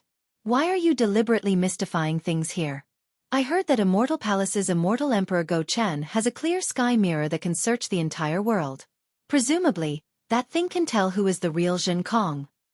When His Majesty Immortal Emperor Go Yi makes a move, I can see it clearly." Tai Bai Jingxing said proudly. "If that is the case, Lord Tai Bai Jingxing." One Zhenkong could not help but plead, "Tell me, who is the real Zhenkong? If I am the real one, then why didn't I kill that guy?" "This old man has already said that the two of you are both real and fake." Tai Bai Jingxing sneered. "Thunder Sound Temple actually did this in Hidden Immortal Continent. I don't know what their intentions are. If that is the case, then why should I expose them? Let them deal with it themselves." "Damn it, damn it!" That Zhenkong shouted. "In this world, it is either real or fake. How can there be real and fake? I am the real Zhenkong. How can he be the real Zhenkong? Truth and falsehood, falsehood and falsehood, in your mouth, it's actually so profound. The heavens still exist." That's right, that's right." The other Zhenkong also mocked. "Since you know the truth, why don't you say it? It will also let us know who is the true Confucian scripture master." "Sun Lei." Tai Bai Jingxing completely ignored the two Zhenkongs and ordered, "Take 4 patrol officers with you and protect Chuanzong well. Don't let anything go wrong." "This subordinate understands."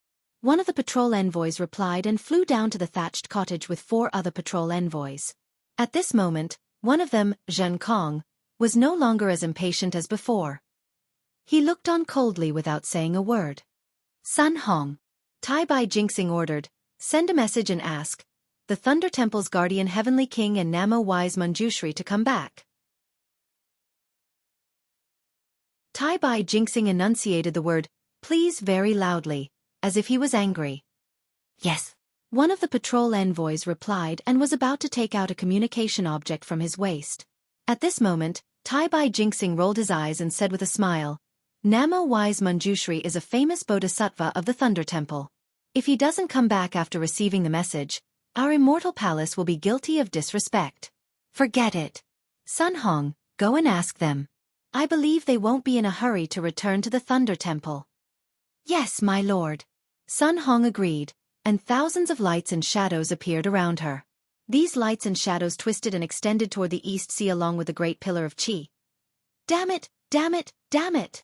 Seeing Sun Hong fly away, the two Jinkongs shouted in irritation and waved their magic wands. I'll beat you to death, you damned imposter. Crackle crackle. The two Jinkongs began to fight again. However, because there were several inspectors in the sky who had sealed the space, the two Jinkongs could only fight at an altitude of several thousand feet. They could no longer freely descend. Ba. Seeing the 5 patrol envoys descending and protecting the thatched cottage, Chunzong hurriedly walked out of the thatched cottage and bowed. This poor monk has something important to tell you. Sun Lei didn't dare to be negligent. He hurriedly descended and returned the greeting. Master, are you hungry? I'll immediately ask the Earth Lord to bring some vegetarian food here. Ba, this poor monk is talking about the two Jinkongs. Chunzong pulled Mao Chao and said, this child can tell who is this poor monk's true disciple. How is that possible? Sun Lei was shocked. These two fire apes look exactly the same and their divine abilities are also the same. Even I can't tell them apart. How can this little girl of the mortal realm tell them apart? Ba, I'm ashamed to say this. A bitter expression appeared on Chun Zhang's face. He said, it's this poor monk's fault. My disciple Zhen Kong accidentally killed Mao Chao's parents in order to subdue demons and devils. Sigh, Ba. Sun Lei seemed to have understood and said softly, the power of hatred is too strong. Master, please wait for a moment. After a while, Sun Lei returned and said softly, Lord Tai Bai Jinxing already knows about this. Master, you don't have to care about this matter.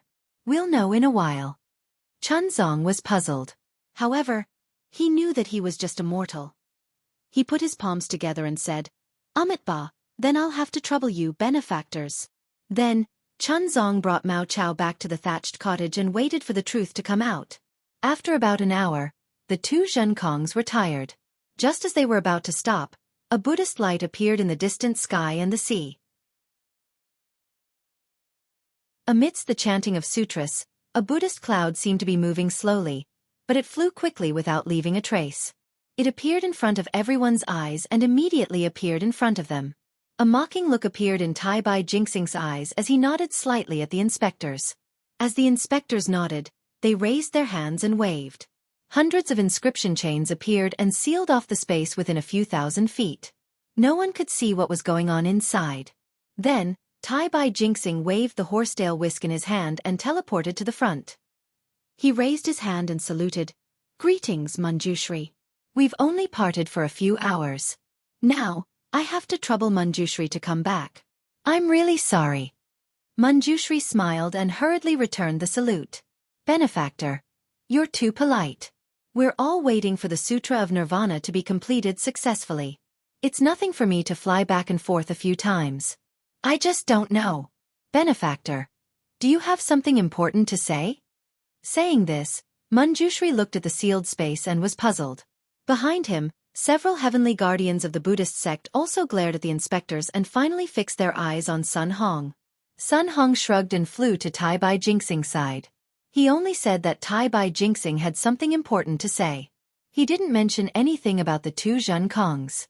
Bodhisattva, you really don't know?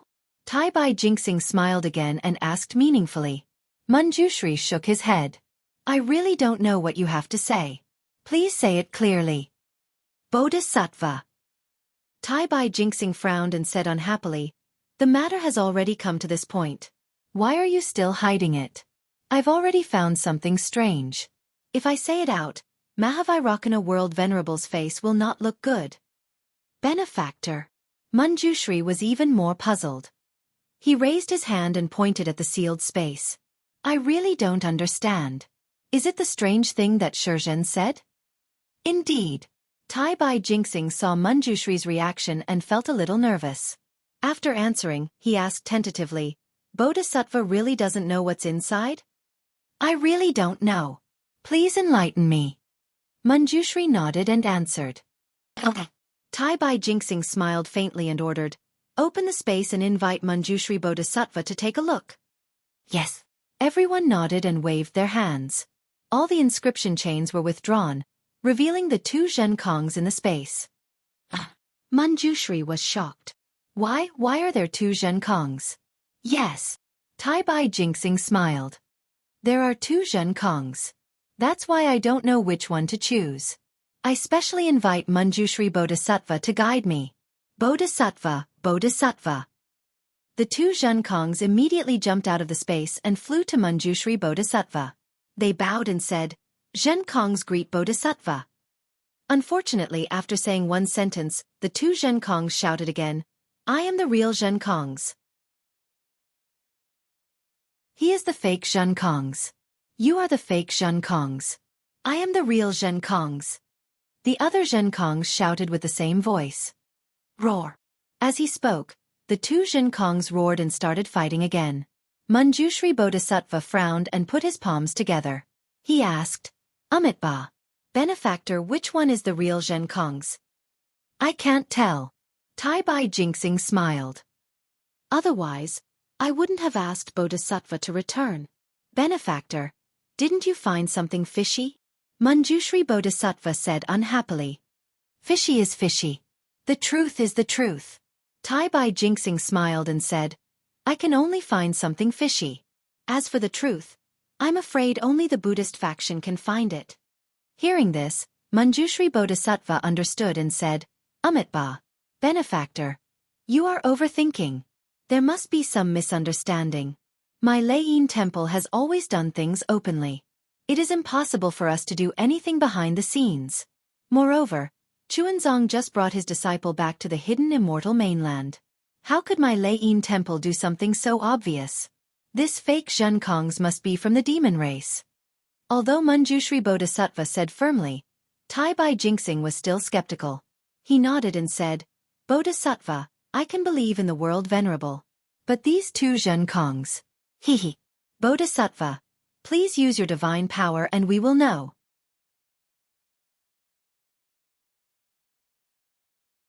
Chapter 4573. Amitabha. Manjushri nodded slightly and raised his hand without hesitation. Swoosh. A spot of Buddha's light appeared out of thin air and quickly spread below Manjushri. In the blink of an eye, it covered the space where the two Zhenkongs were fighting. As the Buddha's light fell, countless Sanskrit chants were heard and the sky was covered. The Sanskrit chants were blocked and the Sanskrit chants fell into the ears of the two Zhenkongs. It was so painful that the two Zhenkongs threw away their magic wands and covered their ears with their hands. They rolled in the air in pain. Then, Manjushri raised his foot and stepped on the Buddha's light. In the ripples of the Buddha's light, there were countless phantoms. In the phantoms, there were heavenly dragons, Buddhist kingdoms, and thousands of men and women. The phantoms fell on the two Zhenkongs and an indescribable color appeared. The color faded and disappeared in the Buddha's light. Only two black and white fire apes were left in the space. Amitabha. Manjushri was surprised. He looked at Tai Bai Jinxing and asked curiously, how is that possible? Are they really two fire apes that look exactly the same? Bodhisattva, you've underestimated the power of that monster. Tai Bai Jinxing smiled and said, if the ordinary heavenly feet could see through his true appearance, why did you send me here? These inspectors from the Immortal Palace could kill the fake Zhenkongs. I understand. Manjushri already understood what Tai Bai Jinxing meant. He nodded and used his right hand to pinch flower-pinching finger. He pointed at the light behind his head. 2 drops of golden light flew out from the light. Behind the golden light, there were tens of thousands of strands of faith. Swoosh! The 2 drops of golden light fell slowly. Wherever they passed, the void collapsed. Countless Buddhist kingdoms were hidden in the Buddha's light. However, after the Buddha's light passed by, the Buddhist kingdoms were annihilated. Indescribable waves came out from the annihilation and fell on the 2 black and white fire apes. When the 2 drops of golden light fell, the 2 fire apes emitted Buddha's light again. It was so bright that even Tai Bai Jinxing couldn't see what was going on inside. However, Tai Bai Jinxing heard Manjushri exclaim, How? How is this possible? Amitabha. Along with Manjushri's scream, there were many strange phenomena in the sky. Flowers fell from the void, and countless chanting sounds came from the void. Rays of Buddha's light condensed into crystal objects as thick as a child's arm and fell into the light behind Manjushri's head. As the Buddha's light and flowers fell, Manjushri's golden body became bigger and bigger, and the light became more and more dazzling. Great wish fulfilled? Tai Bai Jinxing was even more surprised. He didn't understand what a fake Zhen Kong had to do with Manjushri Bodhisattva's great wish. However, there was more than surprise in his eyes. At this moment, within the Thunderclap Temple, the 10,000 Buddhas were listening to his lecture. Suddenly, the Mahavairakana Buddha Lord, whose mouth was blooming with Buddhist lotuses, shuddered, and Buddhist lights radiated from his body. Countless heavenly flowers fell from the sky of the Thunderclap Temple and bloomed in front of the Lord. Namo Amitabha. As the Mahavairakana Buddha Lord chanted, he turned to look at the Dipankara archaic Buddha Lord, who had his eyes closed, and transmitted his voice to him. Senior apprentice brother, did you sense it? Amitabha, Lord of the world, I saw it. The Dipankara archaic Buddha Lord opened his eyes and replied with a neutral expression, Ananda has appeared. Sigh now that he has appeared. The Mahavairakana Buddha Lord sighed and said, It's still too late. Amitabha, it's still too late, and it's still too early. It doesn't matter if it's sooner or later. The Dipankara archaic Buddha Lord said and closed his eyes again. The Mahavairakana Buddha Lord didn't stop transmitting his voice to the Dipankara archaic Buddha Lord. The Thunderclap Temple was still filled with heavenly flowers, and no one knew what had happened. Only the Mahavairakana Buddha Lord, who had concealed himself within the void, frowned slightly, as if he was about to wake up from his meditation. Looking at the shore of the East Sea, the Manjushri Bodhisattva's scream faded away, and the Buddhist lights disappeared. The phenomenon of Great Wish Fulfilled also disappeared instantly. The Manjushri Bodhisattva retracted his foot from the air. With a puzzled expression, his gaze landed on Zhen Kong. How is it? Seeing that the Manjushri Bodhisattva's surprise didn't seem to be fake, Tai Bai Jinxing smiled and asked, Isn't this a little strange? This mystery. Should the Thunderclap Temple be the one to uncover it? Amitabha. The Manjushri Bodhisattva chanted and said, Benefactor, it's a long story. However, I can swear on the name of Buddha that I don't know about this, and the Thunderclap Temple doesn't know about this either. Then, Bodhisattva, what should we do? Tai Bai Jinxing pushed the decision to the Manjushri Bodhisattva. However, the Manjushri Bodhisattva didn't hesitate at all and said, I can't make the decision. I still have to return to the Thunderclap Temple and kowtow to the Mahavairakana Buddha Lord. No way. Tai Bai Jinxing was surprised. It's that serious. It's that serious. The Manjushri Bodhisattva affirmed. Bodhisattva. Before Tai Bai Jinxing could say anything, Zhen Kong shouted, With your abilities, you should know who's real and who's fake, right? This. The Manjushri Bodhisattva was a little troubled. After a while he replied, Amitabha, real is fake is real. When real is fake, the fake is real. Although I can see through it, I can't see through it. What can I do? Bullshit. This Zhen Kong scolded, One is an important minister of the Immortal Palace, the other is a bodhisattva of the Buddhist sect. Both of them can see who's real and who's fake. However, neither of them dares to admit it. One of them says real is fake is real. The other says real is fake is real. Then you tell me who's real and who's fake. That's right. Tai Bai Jinxing nodded and said, Real is fake is real.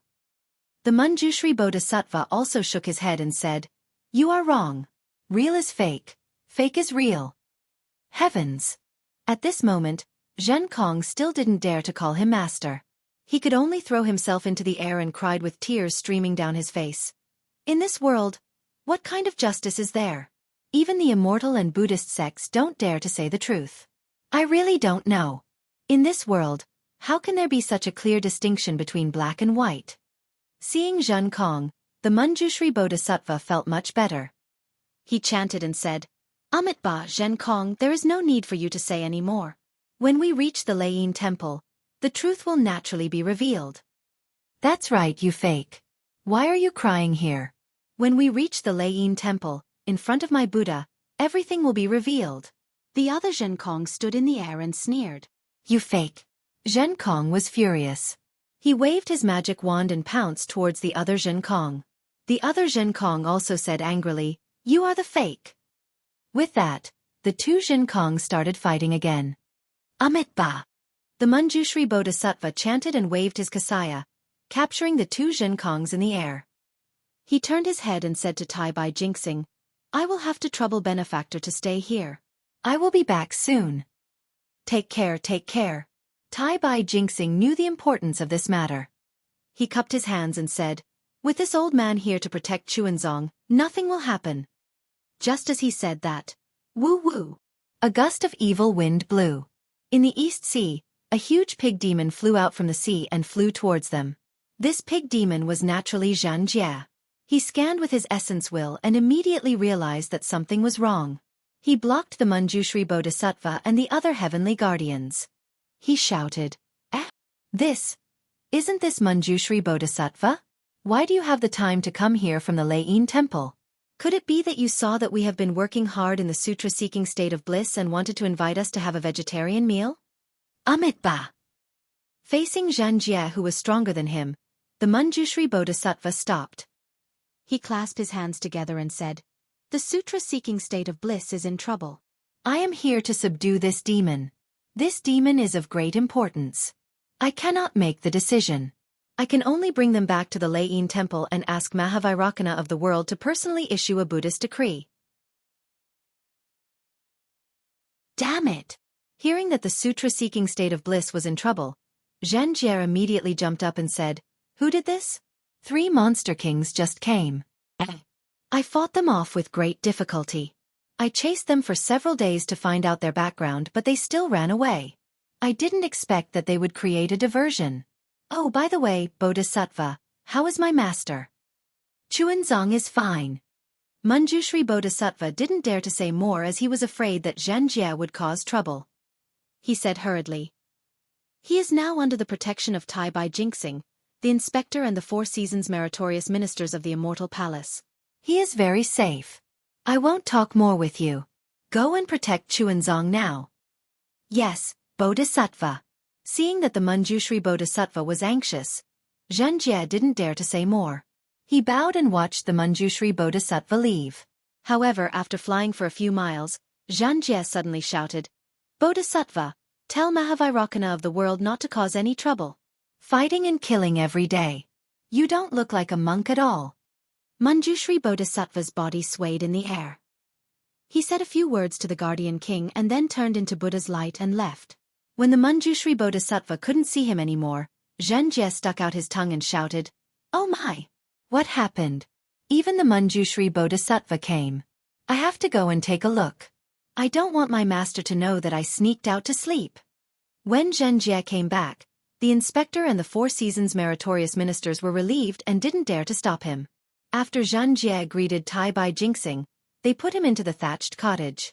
Seeing that Zhan Han and the dragon horse Zhenfeng were outside the thatched cottage and that Cao Cao and Chuanzong were inside the cottage, Xianxia was immediately angry and shouted, Master, where did that damn fire ape go?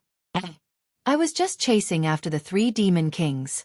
How dare he neglect his duty and cause Master to suffer such a great fright?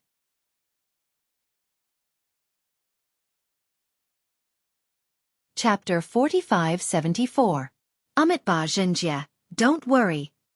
Chuanzong knew that Namo wise Manjushri had taken away the 2 Zhengkongs, so he was relieved and said, wait for me to tell you what happened. Okay, please tell me, Master. Xianxia listened and sat down on the ground again. His shrunken body still looked clumsy. After Chuanzong told him about the real and fake Zhenkong, Xianxia jumped up from the ground and shouted, how is this possible? There's a fire ape that looks exactly like Zhenkong? Even Tai Bai Jinxing and Nanwu Wisdom Manjushri couldn't tell the difference? That's how it should be. Chuanzong was naturally kept in the dark. He pointed at Chong Chao and said, Chong Chao can tell, so I told you to wait until you came back. Sigh, Master, those 3 demon kings are really powerful. Xianxia quickly denied responsibility and said, I chased them for a long time but couldn't catch up to them. I'm sorry for making you suffer. Amitabha, it doesn't matter if I suffer or not. Chuanzong replied, just don't let Zhenkong suffer. Although he's a bit cruel and lacks the compassion of a Buddhist disciple, he's doing it for my own good. I'd rather suffer in his place. Don't worry, Master. Xianxia waved his hand and said, this matter has been brought up to Vairocana revered Buddha. He'll definitely clear second junior brother's name. That's for the best. Chuanzong nodded, but then he became worried and said, however, I'm still worried. What are you worried about, master? Xianxia smiled and said, in the 3 continents, other than... Xianxia glanced at the sky and lowered his voice. Other than Immortal Emperor Go Chen and the great saints of the Great Sacred Hall, who else can be stronger than Vairocana revered Buddha? I hope so. Chun Zong nodded and looked at Chong Chao, saying, Chong Chao is hungry. Xianxia, go get some vegetarian food and come back. Yes, master. Xianxia replied. Then he turned around and shouted, Gong Chao of the 4 Seasons, quickly come out. Hearing Xianxia's shout, Gong Chao hesitated and glanced at Tai Bai Jinxing, who was sitting cross-legged in the sky. Boom! Suddenly, Gong Chao felt a sharp pain in his head, as if 10,000 horses were trampling over him. His body fell from the sky involuntarily, and Xianxia's cold snort was heard amidst the thundering hooves. I'm calling you, where are you looking? Yes. The Gong Chao of the 4 Seasons didn't dare to be negligent. He quickly landed and bowed. Grandmaster, what are your orders? Tai Bai Jinxing sat cross-legged in midair with his eyes closed as if he had not seen anything. After all, this was a demonic beast that was on the verge of reaching the 9th grade of essence force. Even someone as powerful as Tai Bai Jinxing did not want to bother with him. My master is hungry. Hurry up and go beg for alms. Xianxia ordered. Oh! The Temple of the 4 Seasons paused and looked around. There were indeed a few patrol envoys standing guard at the side of the thatched cottage. They could only respond and move into the distance. This matter is a little strange. Xianxia took out a strand of seaweed from somewhere and held it in his mouth. He lay down, crossed his legs, and shook his trotters. He looked at the roof of the thatched cottage and thought to himself, there's actually a demonic beast that can transform into a fire ape. What is this demonic beast trying to do? Could it be that he wants to replace Zhen Kong? Damn it, if it was Zhen Han or Zhen Feng, I wouldn't care. But this is Zhen Kong, and Daoist Xiao mentioned him before. If anything happens to Zhen Kong, Daoist Xiao will skin me alive. But, it's fine. Now, everything will be handed over to Mahavairocana. I'm sure Daoist Xiao won't blame me when he finds out. While Xianxia was worried, Namo Wise Manjushri raised his hand and pointed at the light behind his head. A Buddhist light gushed out from the light and surged into the void. The void was torn apart layer by layer. As the void overlapped, a majestic Leiyin temple with overflowing Buddhist light vaguely appeared in the void. As soon as the Buddhist light fell into the Leiyin temple, the void immediately collapsed and everything disappeared. A teleportation channel condensed from Buddhist light appeared under Namo Wise Manjushri's feet. Amitba! Namo Wise Manjushri looked at the Buddhist light condensed into golden runes that flowed around the channel like tadpoles. He chanted Buddhist names and stepped on the channel. Woo-woo! A strange wind whistled in the space around the channel. Namo Wise Manjushri's figure disappeared into the channel, and the channel also disappeared into the void. Revered One. In the Leiyin temple, Mahavairocana was still chanting. Amidst the heavenly flowers, the guardian heavenly king reported, Namo Wise Manjushri has an important matter to report. Namo Amitba. Mahavairocana's face showed mercy. He closed his mouth and said, Buddhism is fate. My Buddha will not help those who are not fated. Dharma is also fate. Dhamma will not be taught to those who are not fated.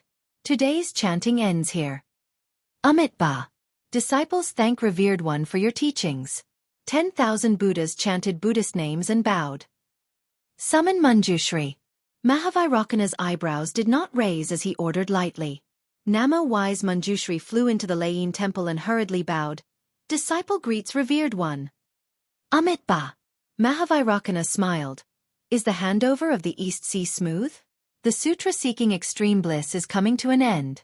I think the Immortal Palace will also pay attention to it. Revered One.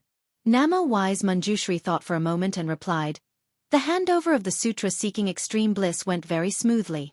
Disciple and the guardian heavenly king handed everything over to Tai Bai Jinxing and the many inspectors. Very good. Mahavairocana nodded. Since that's the case, Manjushri, is there anything urgent that made you rush back to the Leiyin temple? Namo Wise Manjushri looked at the Buddhas in the Leiyin temple and pondered for a moment. Then, he told Revered One about the real and fake Zhen Kong. Finally he said, Revered One, please know. Disciple. Can't make a decision. That's why I brought both Zhenkong here. Revered one, please make a decision. Mahavairakana's curiosity was piqued and he asked, I've seen this Zhenkong before. He's only a fire ape with 4th grade elemental energy. Who would transform into his appearance and impersonate him?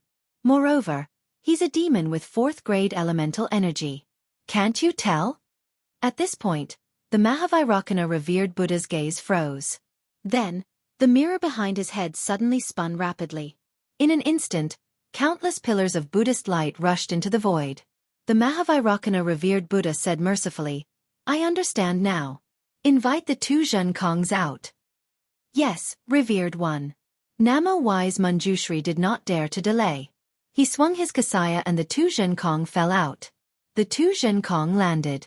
When they looked around, tears welled up in their eyes.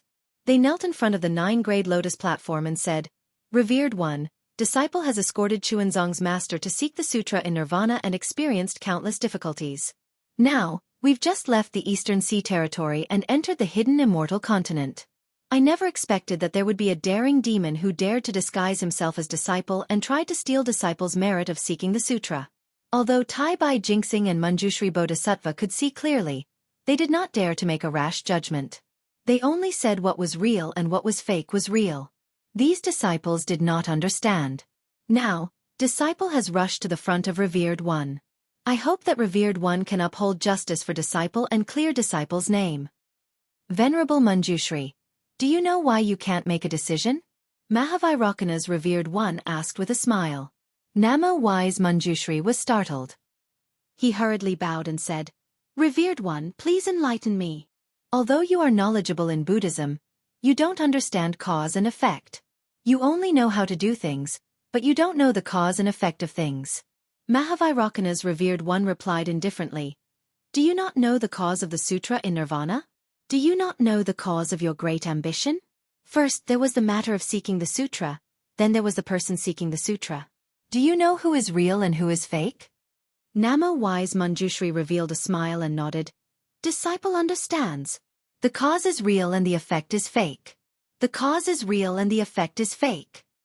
Then, who do you think is real and who is fake? Mahavairakana's revered one asked with a smile. Naturally, this Zhenkong is fake. With that, Namo wise Manjushri pointed at one of the Zhenkong and said seriously. That Zhenkong shouted and jumped up. He said furiously, Bullshit Bodhisattva. How can you reverse black and white? I'm the real Zhenkong, he's the fake Zhenkong. Amitba, Zhenkong, you're real and fake. Do you know? Mahavairakana's revered one chuckled.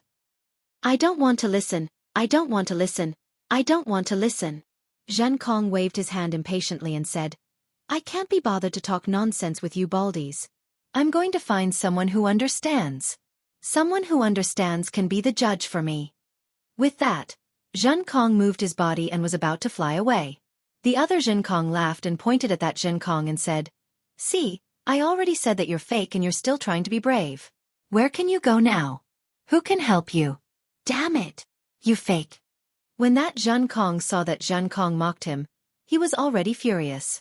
Seeing that he had nowhere to run, he waved his magic wand and smashed it at the other Zhenkong. You dare to show killing intent in front of Buddha, and you still say that you're not the fake Zhenkong? That Zhenkong was not afraid at all. He looked on as the magic wand fell and said, You're not worthy of sutra seeking nirvana. Amitba. Mahavairakana's revered one chanted and pointed his finger. That Zhenkong's magic wand fell to the ground and he was unable to move.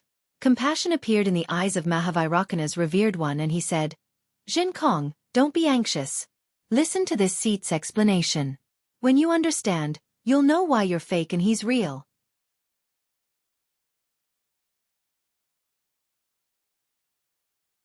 Chapter 4575. Smack. Before the Mahavairakana revered Buddha could finish his words, Zhenkong waved his magic wand and hit Zhenkong's head. Under the magic wand, this Zhenkong couldn't move. He was glaring at the Mahavairakana revered Buddha, but he didn't expect Zhenkong to suddenly attack. He didn't have the strength to fight back at all. Seeing the magic wand coming at him like a huge mountain, This Xianxia's eyes almost popped out of their sockets. In the blink of an eye, thousands of lights and shadows flashed before his eyes. There were humans and monsters that he had eaten alive, humans that he had burned to death with his flames, and even monsters that he had killed with his magic wand. In the end, all the lights and shadows converged to form Xiao Hua's figure, an indomitable giant that stood between the heavens and the earth. Jianghu cried out mournfully, "Master!" His tone was filled with reluctance, unwillingness, awakening, and regret. However, all of his emotions were turned into nothingness under the magic wand. This Jianghu didn't even have the time to scream. His brain exploded, and he died in front of the rank 9 Buddhist lotus. Following that, a primordial spirit flew out from Jianghu's body. Jianghu's eyes were sharp, and he waved his magic wand again. The Mahavairocana revered Buddha cried out in alarm. He raised his hand and imprisoned Jianghu. He said angrily, "Ah, Amitabha. Jianghu, how can you kill without permission?" "Revered one." Jianghu giggled. "This fake disturbed the sutra-seeking extreme bliss and wanted to take away my merits. How can I let him go? Moreover, since he dared to be so arrogant in front of the revered one, he must have something to rely on. If I don't kill him, won't I be destroying the prestige of Buddhism? Revered one, did you not hear me? This fake even called me master before he died. This so-called master must be the mastermind behind all this." A rare trace of anger appeared in the Mahavairocana revered Buddha's eyes. He stared at Jianghu for a few breaths of time before he said dejectedly, "Amitabha. Jianghu, your killing intent is too strong. Although you have contributed greatly by escorting Xuanzang, you have also broken many rules. I hope that this is the last time you break the precepts. In the future, you have to take this as a warning and cultivate properly. Otherwise, the sutra praying in nirvana will be for naught in the end." As the Mahavairocana World Venerable finished his words, thunderous roars sounded around the Thunder Temple. Many places in the Thunder Temple collapsed, showing signs of decline. Countless Buddhist kingdoms were rapidly annihilated, and countless men and women were wailing in pain in the annihilation. Furthermore, the Buddhist light around the Mahavairocana World Venerable and the entire Thunder Temple was also declining. Billions of heavenly flowers fell from the void of the Thunder Temple. As they fell, they withered and turned into dust. "Master!" When Jianghu saw the change in the Thunder Sound Temple, he couldn't help but be shocked. When his gaze landed on the Mahavairocana revered Buddha, he was even more shocked. He couldn't help but cry out, "Ah! Amitabha, the revered Buddha is..." See! When Jianghu saw the change, so did the 10,000 Buddhas and Bodhisattvas. Shocked voices sounded from all over the Thunder Sound Temple. "Amitabha, excellent, excellent." Half of the Vairocana Buddha golden body that was previously radiating light rapidly withered as the Buddha's light faded. In just a moment, it had turned into a withered grayish-black color. Although there was still some Buddha's light flowing on it, the Buddha's light was also mixed with a grayish-black color. Even in the light condensed from the power of faith behind the Mahavairocana World Venerable's head, half of the light turned pitch black. "Namo Amitabha." Namo Daxing Samantabhadra Bodhisattva stood before the Buddhist lotus and couldn't help but put his palms together. "Revered Buddha, what's going on? My Buddha. Is there a tribulation?" "Amitabha, tribulation is precepts. Precepts are also desires. Desires can be fate, and fate can be the result." The benevolence on the Mahavairocana World Venerable's face didn't change. Then he said to Jianghu, "Jianghu, do you understand?" "Amitabha." Jianghu threw away his devil wand and knelt before the 9 grades Buddhist lotus. He said respectfully, "I'll remember your words, revered Buddha. From today onwards, I won't commit any more murders. I'll do my best to escort Xuanzang back to the Longevity Town and erect the golden body of the Namo Amitabha Bodhisattva on the Riverside Ridge. Go." The Mahavairocana World Venerable flicked his sleeves and said, "Thank you, revered Buddha. I'll take my leave now." Jianghu bowed. After he stood up, he stared at the Mahavairocana World Venerable's withering glory golden body for a while. Then, he lowered his head and left. The guardian heavenly king brought him back to the East Sea. For a moment, the 10,000 Buddhas looked at the withered golden body of the Mahavairocana World Venerable and didn't know what to say. "Senior apprentice brother," the Mahavairocana World Venerable asked in a low voice, "am I wrong?" Amitabha, there's no wrong, and there's no right. There's no right or wrong in this world. The Dipankara archaic Buddha world venerable chanted, Zhen Kong is wrong for being too cruel. What's wrong is, the timing of the Nirvana scripture praying was wrong. Namo Maitreya Buddha. At this moment, beside the Mahavairakana world venerable, the Maitreya Buddha world venerable's golden body appeared from the void. Other than benevolence, there was also a hint of anger on his face. World venerable, I think you're wrong. Amitabha, what wrong have I done? The Mahavairakana world venerable raised his head. He didn't look at the Mahavairakana world venerable. Instead, he glanced at the 10,000 Buddhas and asked in a low voice. The world venerable's Buddhist mantras are well versed in the heavens and the earth. You're the number one person in our Buddhism. The Mahavairakana world venerable glanced at the 10,000 Buddhas and said, in this world, when it comes to seeing through the mundane world and karma, I'm afraid no other Buddhas would dare to compare with the world venerable. However, even if the world venerable has reached the golden body multiple transformations and is close to the limit, he's still a distance away from attaining the Buddha fruit. Moreover, according to my opinion, even if one's Buddha position is eternally solidified and attains the 9 transformations golden body, one would only be the lord of a region and the ruler of a world. Following the heavens and earth, reincarnation, and myriad eras, it still can't be compared. The so-called karma is the long river of time and space. Any cause may seem small, but the effect it causes is subtle. No one can forcefully disturb karma, not even my Buddha. The world venerable saw that the karma of this world had already been formed, yet he still had distracting thoughts and wanted to interfere with karma. Isn't that wrong? Amitabha. The Mahavairakana world venerable chanted but didn't answer. Namo Maitreya Buddha. Since the creation of the world venerable Buddhism sect, countless Buddhas have been diligently pursuing the truth of Buddhism for countless years. The Mahavairakana world venerable continued.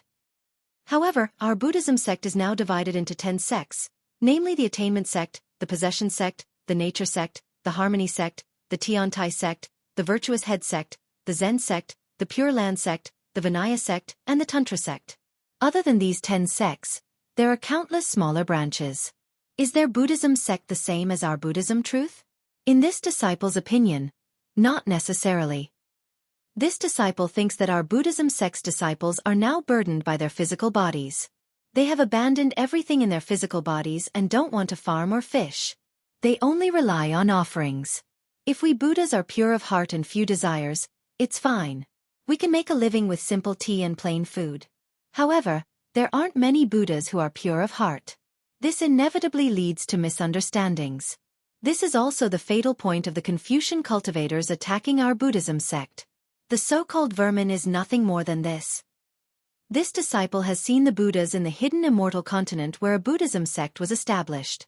They supported themselves and didn't need to solicit alms. Similarly, they could use the property of the temple to support the old, the weak, the sick, and the disabled. They really did achieve widows, and loneliness. Then, Namo Maitreya Buddha spoke of his thoughts and his recent enlightenment. There was no lack of inconsistencies with the Pure Land world.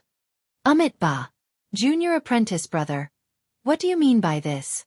The Mahavairakana Buddha Lord listened quietly. In the end, the Buddhas were stunned and asked again. The mistake of the Buddha Lord has already been made. Moreover, the impact is severe. The Mahavairakana Buddha Lord's gaze showed no fear. He looked at the Mahavairakana Buddha Lord and said, this disciple feels that this mistake is detrimental to the development of our Buddhism sect in the Pure Land world. Therefore, I hope that the Mahavairakana Buddha Lord and the Dipankara archaic Buddha Lord will reconsider. Only reconsider? Asked the Mahavairakana Buddha Lord. Our Buddhism sect's words don't lie in words. It doesn't lie in words. Junior apprentice brother has spoken for so long. I already know what he's thinking. Mahavairakana Buddha Lord. The Dipankara archaic Buddha Lord, who had been silent for a long time, finally spoke. The connection between the Pure Land world and the Buddhism kingdom has been severed for a long time. Not only is the flow of karma blocked, the cycle of reincarnation is also in chaos. Junior apprentice brother's vindication, the birth of the Namo Mahavati Samantabhadra, and the mystery of the Namo Mahavati Samantabhadra Bodhisattva's voice of the world. All of these revealed a trace of chaos in the Buddhism kingdom. Also, the mystery of the true and false chastity is also the tip of the iceberg. With so many entanglements, let alone junior apprentice brother and me, even the Mahavairocana Buddha Lord can't see clearly. Therefore the Lord's judgment. At this point, the Dipankara archaic Buddha Lord stopped. Half a teardrop flowed out of his eyes, and his originally miserable face became even more sorrowful. Whether the Buddha nature is more than the human nature, or whether the human nature is more important than the Buddha nature, our Buddhism sect has never come to a conclusion. This disciple doesn't want to be entangled with the Lord any longer. The Mahavairocana Buddha Lord's expression was calm as water. He said calmly, however, if the Buddha nature is imposed on the human nature, using one's own benefits to overpower the Buddha's benefits, then the Buddha is also a devil. Not only is my Buddha the Mahavairocana Buddha Lord's Buddha, but I'm also the Dipankara archaic Buddha Lord's Buddha and the Mahavairocana Buddha Lord's Buddha. I can't bear to see the Buddhas of the Pure Land world go astray. Junior apprentice brother, are you rebelling against the Thunderclap Temple? The Mahavairocana Buddha Lord wasn't surprised at all. He said calmly, Junior apprentice brother, don't forget that you've only been in my Thunderclap Temple for a few years. You don't even know the secrets of my Thunderclap Temple. Lord, it doesn't matter if it's a day or a moment. If you don't realize it now, so what if it's 10,000 years?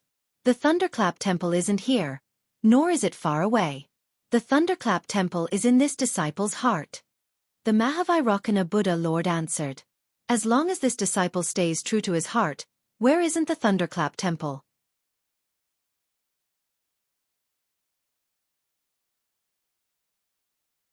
Chapter 4576. Junior Apprentice Brother. The Dipankara archaic Buddha's tears were already dripping down. Through the void, they transformed into countless rivers and flooded countless Buddhist kingdoms. An ancient voice resounded within the Thunder Monastery. Have you decided? Not bad. The Maitreya Buddha nodded firmly. Such a Buddha is not a disciple's Lain temple. Such a Buddhist sect is also not a disciple's Buddhist sect. As the future Lord Buddha, I have to think about the future. Junior brother, do you think you can walk out of the Thunder Temple? The Dipankara archaic Buddha's World Lord's voice carried a hint of threat. All of a sudden, a commotion broke out within the Thunder Sound Temple. The Maitreya Buddha smiled and raised his hand to slap his forehead. Boom! A Buddhist cloud gushed out with a Buddhist artifact floating in the cloud. 10,000 rays of Buddhist light soared into the sky as thousands of treasures surged. 7 Wonders Tree. The Dipankara archaic Buddha's World Lord was shocked, while the myriad Buddhas' expressions changed. Namo Maitreya Buddha. At that moment, 30% of the Buddhas, Bodhisattvas, and Arhats bowed in respect. Can I walk out of the Thunder Temple with the help of the Tree of 7 Wonders? The corners of Maitreya Buddha's mouth curled into a smile. Can this disciple use the 7 Wonders Tree to spread the Buddha's light across the 3 continents? Can this disciple use the 7 Wonders Tree to retrieve the distorted Buddha's light? Perhaps. The Dipankara archaic Buddha remained silent. Namo Amitabha.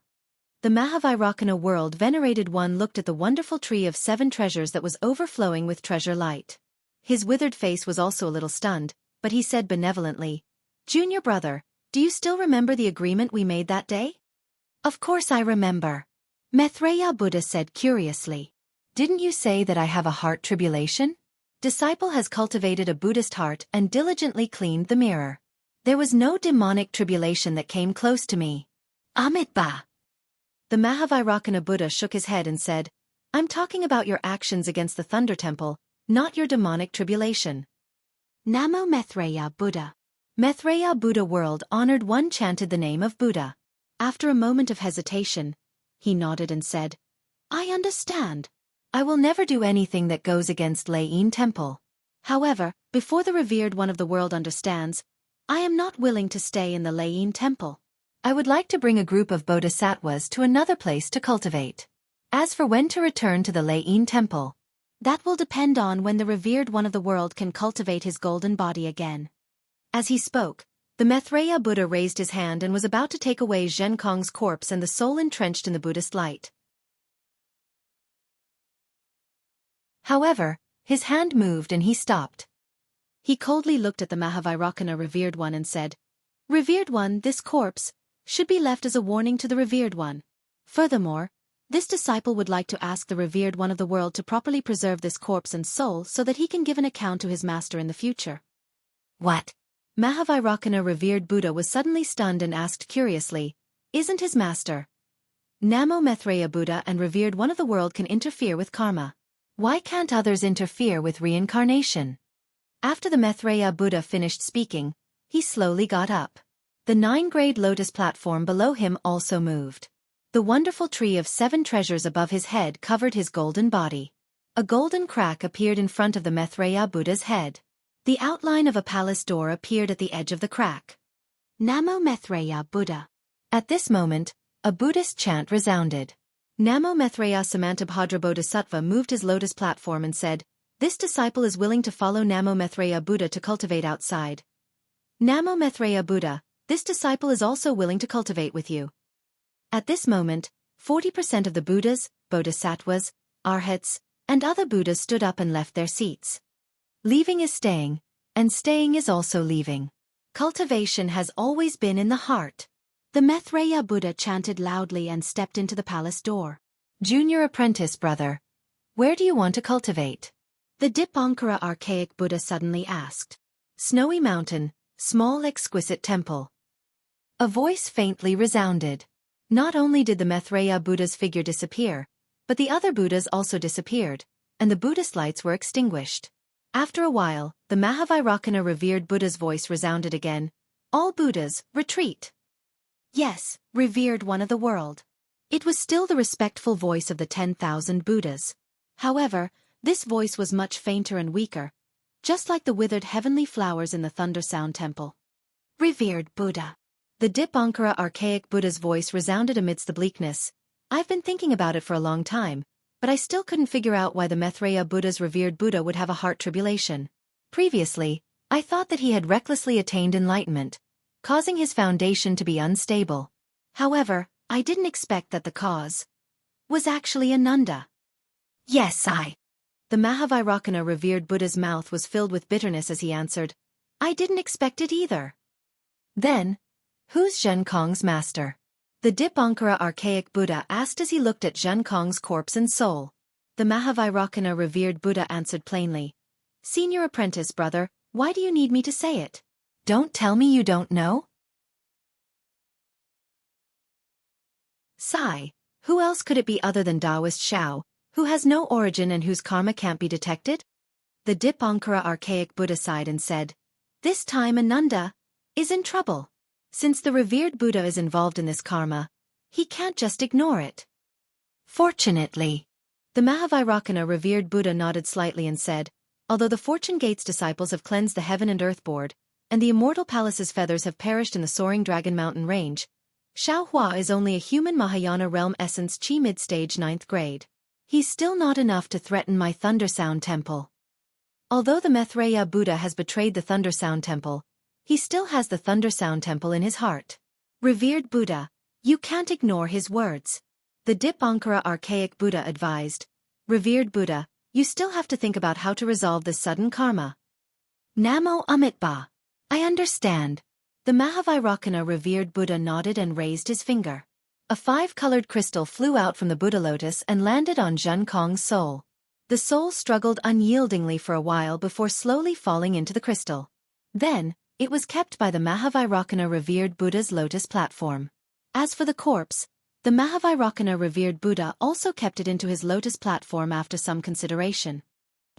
Seeing that the Mahavairocana Revered Buddha had already made up his mind, the Dipankara archaic Buddha was originally very calm. However, he suddenly felt a slight change in the Thunder Sound Temple's karmic cycle. He couldn't help but look at the Mahavairocana Revered Buddha in surprise and wanted to ask about it. However, before the Dipankara archaic Buddha could speak, the Mahavairocana Revered Buddha calmly said, "Don't let others know. Silence is golden." Namo Dipankara archaic Buddha. Namo Amitabha. Namo Amitabha. A hint of surprise flashed across the Dipankara archaic Buddha's face. He put his palms together and chanted 3 Buddha names in a row. "So that's how it is. Namo Amitba's betrayal of the Thunder Sound Temple was something that had never happened in the pure land of ultimate bliss. However, the Thunder Sound Temple remained as silent as ever, as if it hadn't moved at all. When the Mahavairakana revered Buddha forcefully interfered with the karmic cycle and caused the Thunder Sound Temple's Buddhalights to fall, Chunzong, who was sitting cross-legged in a dilapidated thatched cottage by the East Sea, suddenly opened his eyes. Within his clear eyes, an extremely dim Buddha light suddenly appeared. As the Buddha light flashed by, Chunzong closed his eyes as well. However, within Chunzang's Naiwan Palace, boundless Buddha light appeared out of nowhere and illuminated the entire Naiwan Palace. Within the Buddha light, the golden radiance that was previously hidden within Chunzang's Naiwan Palace appeared with a whoosh. Within the golden radiance, the silhouette of another Buddha Lord's golden statue appeared. As soon as this golden statue appeared, it was already 9 feet tall. Moreover, below the 9 feet tall statue was a 9-grade lotus platform. Behind its head, a faint radiance flickered. These were the signs of the Buddha Lord's initial formation. Namo Amitba. Shock appeared on Chunzang's face as he silently chanted Buddha's name in his heart. He sighed inwardly. Could it be that the message left within the golden radiance is real? However, I really don't know what exactly happened in the Thunder Sound Temple. Is this change a blessing or a tragedy? Is it a blessing or a curse? After an unknown period of time, a low voice could be heard outside the thatched cottage. Master, I'm back. Oh. Hearing this familiar voice, Chunzang's face lit up with joy. He hurriedly got up from the ground and walked out of the thatched cottage. Outside the cottage, the sky was bright. Jianghu was still standing arrogantly in the distance.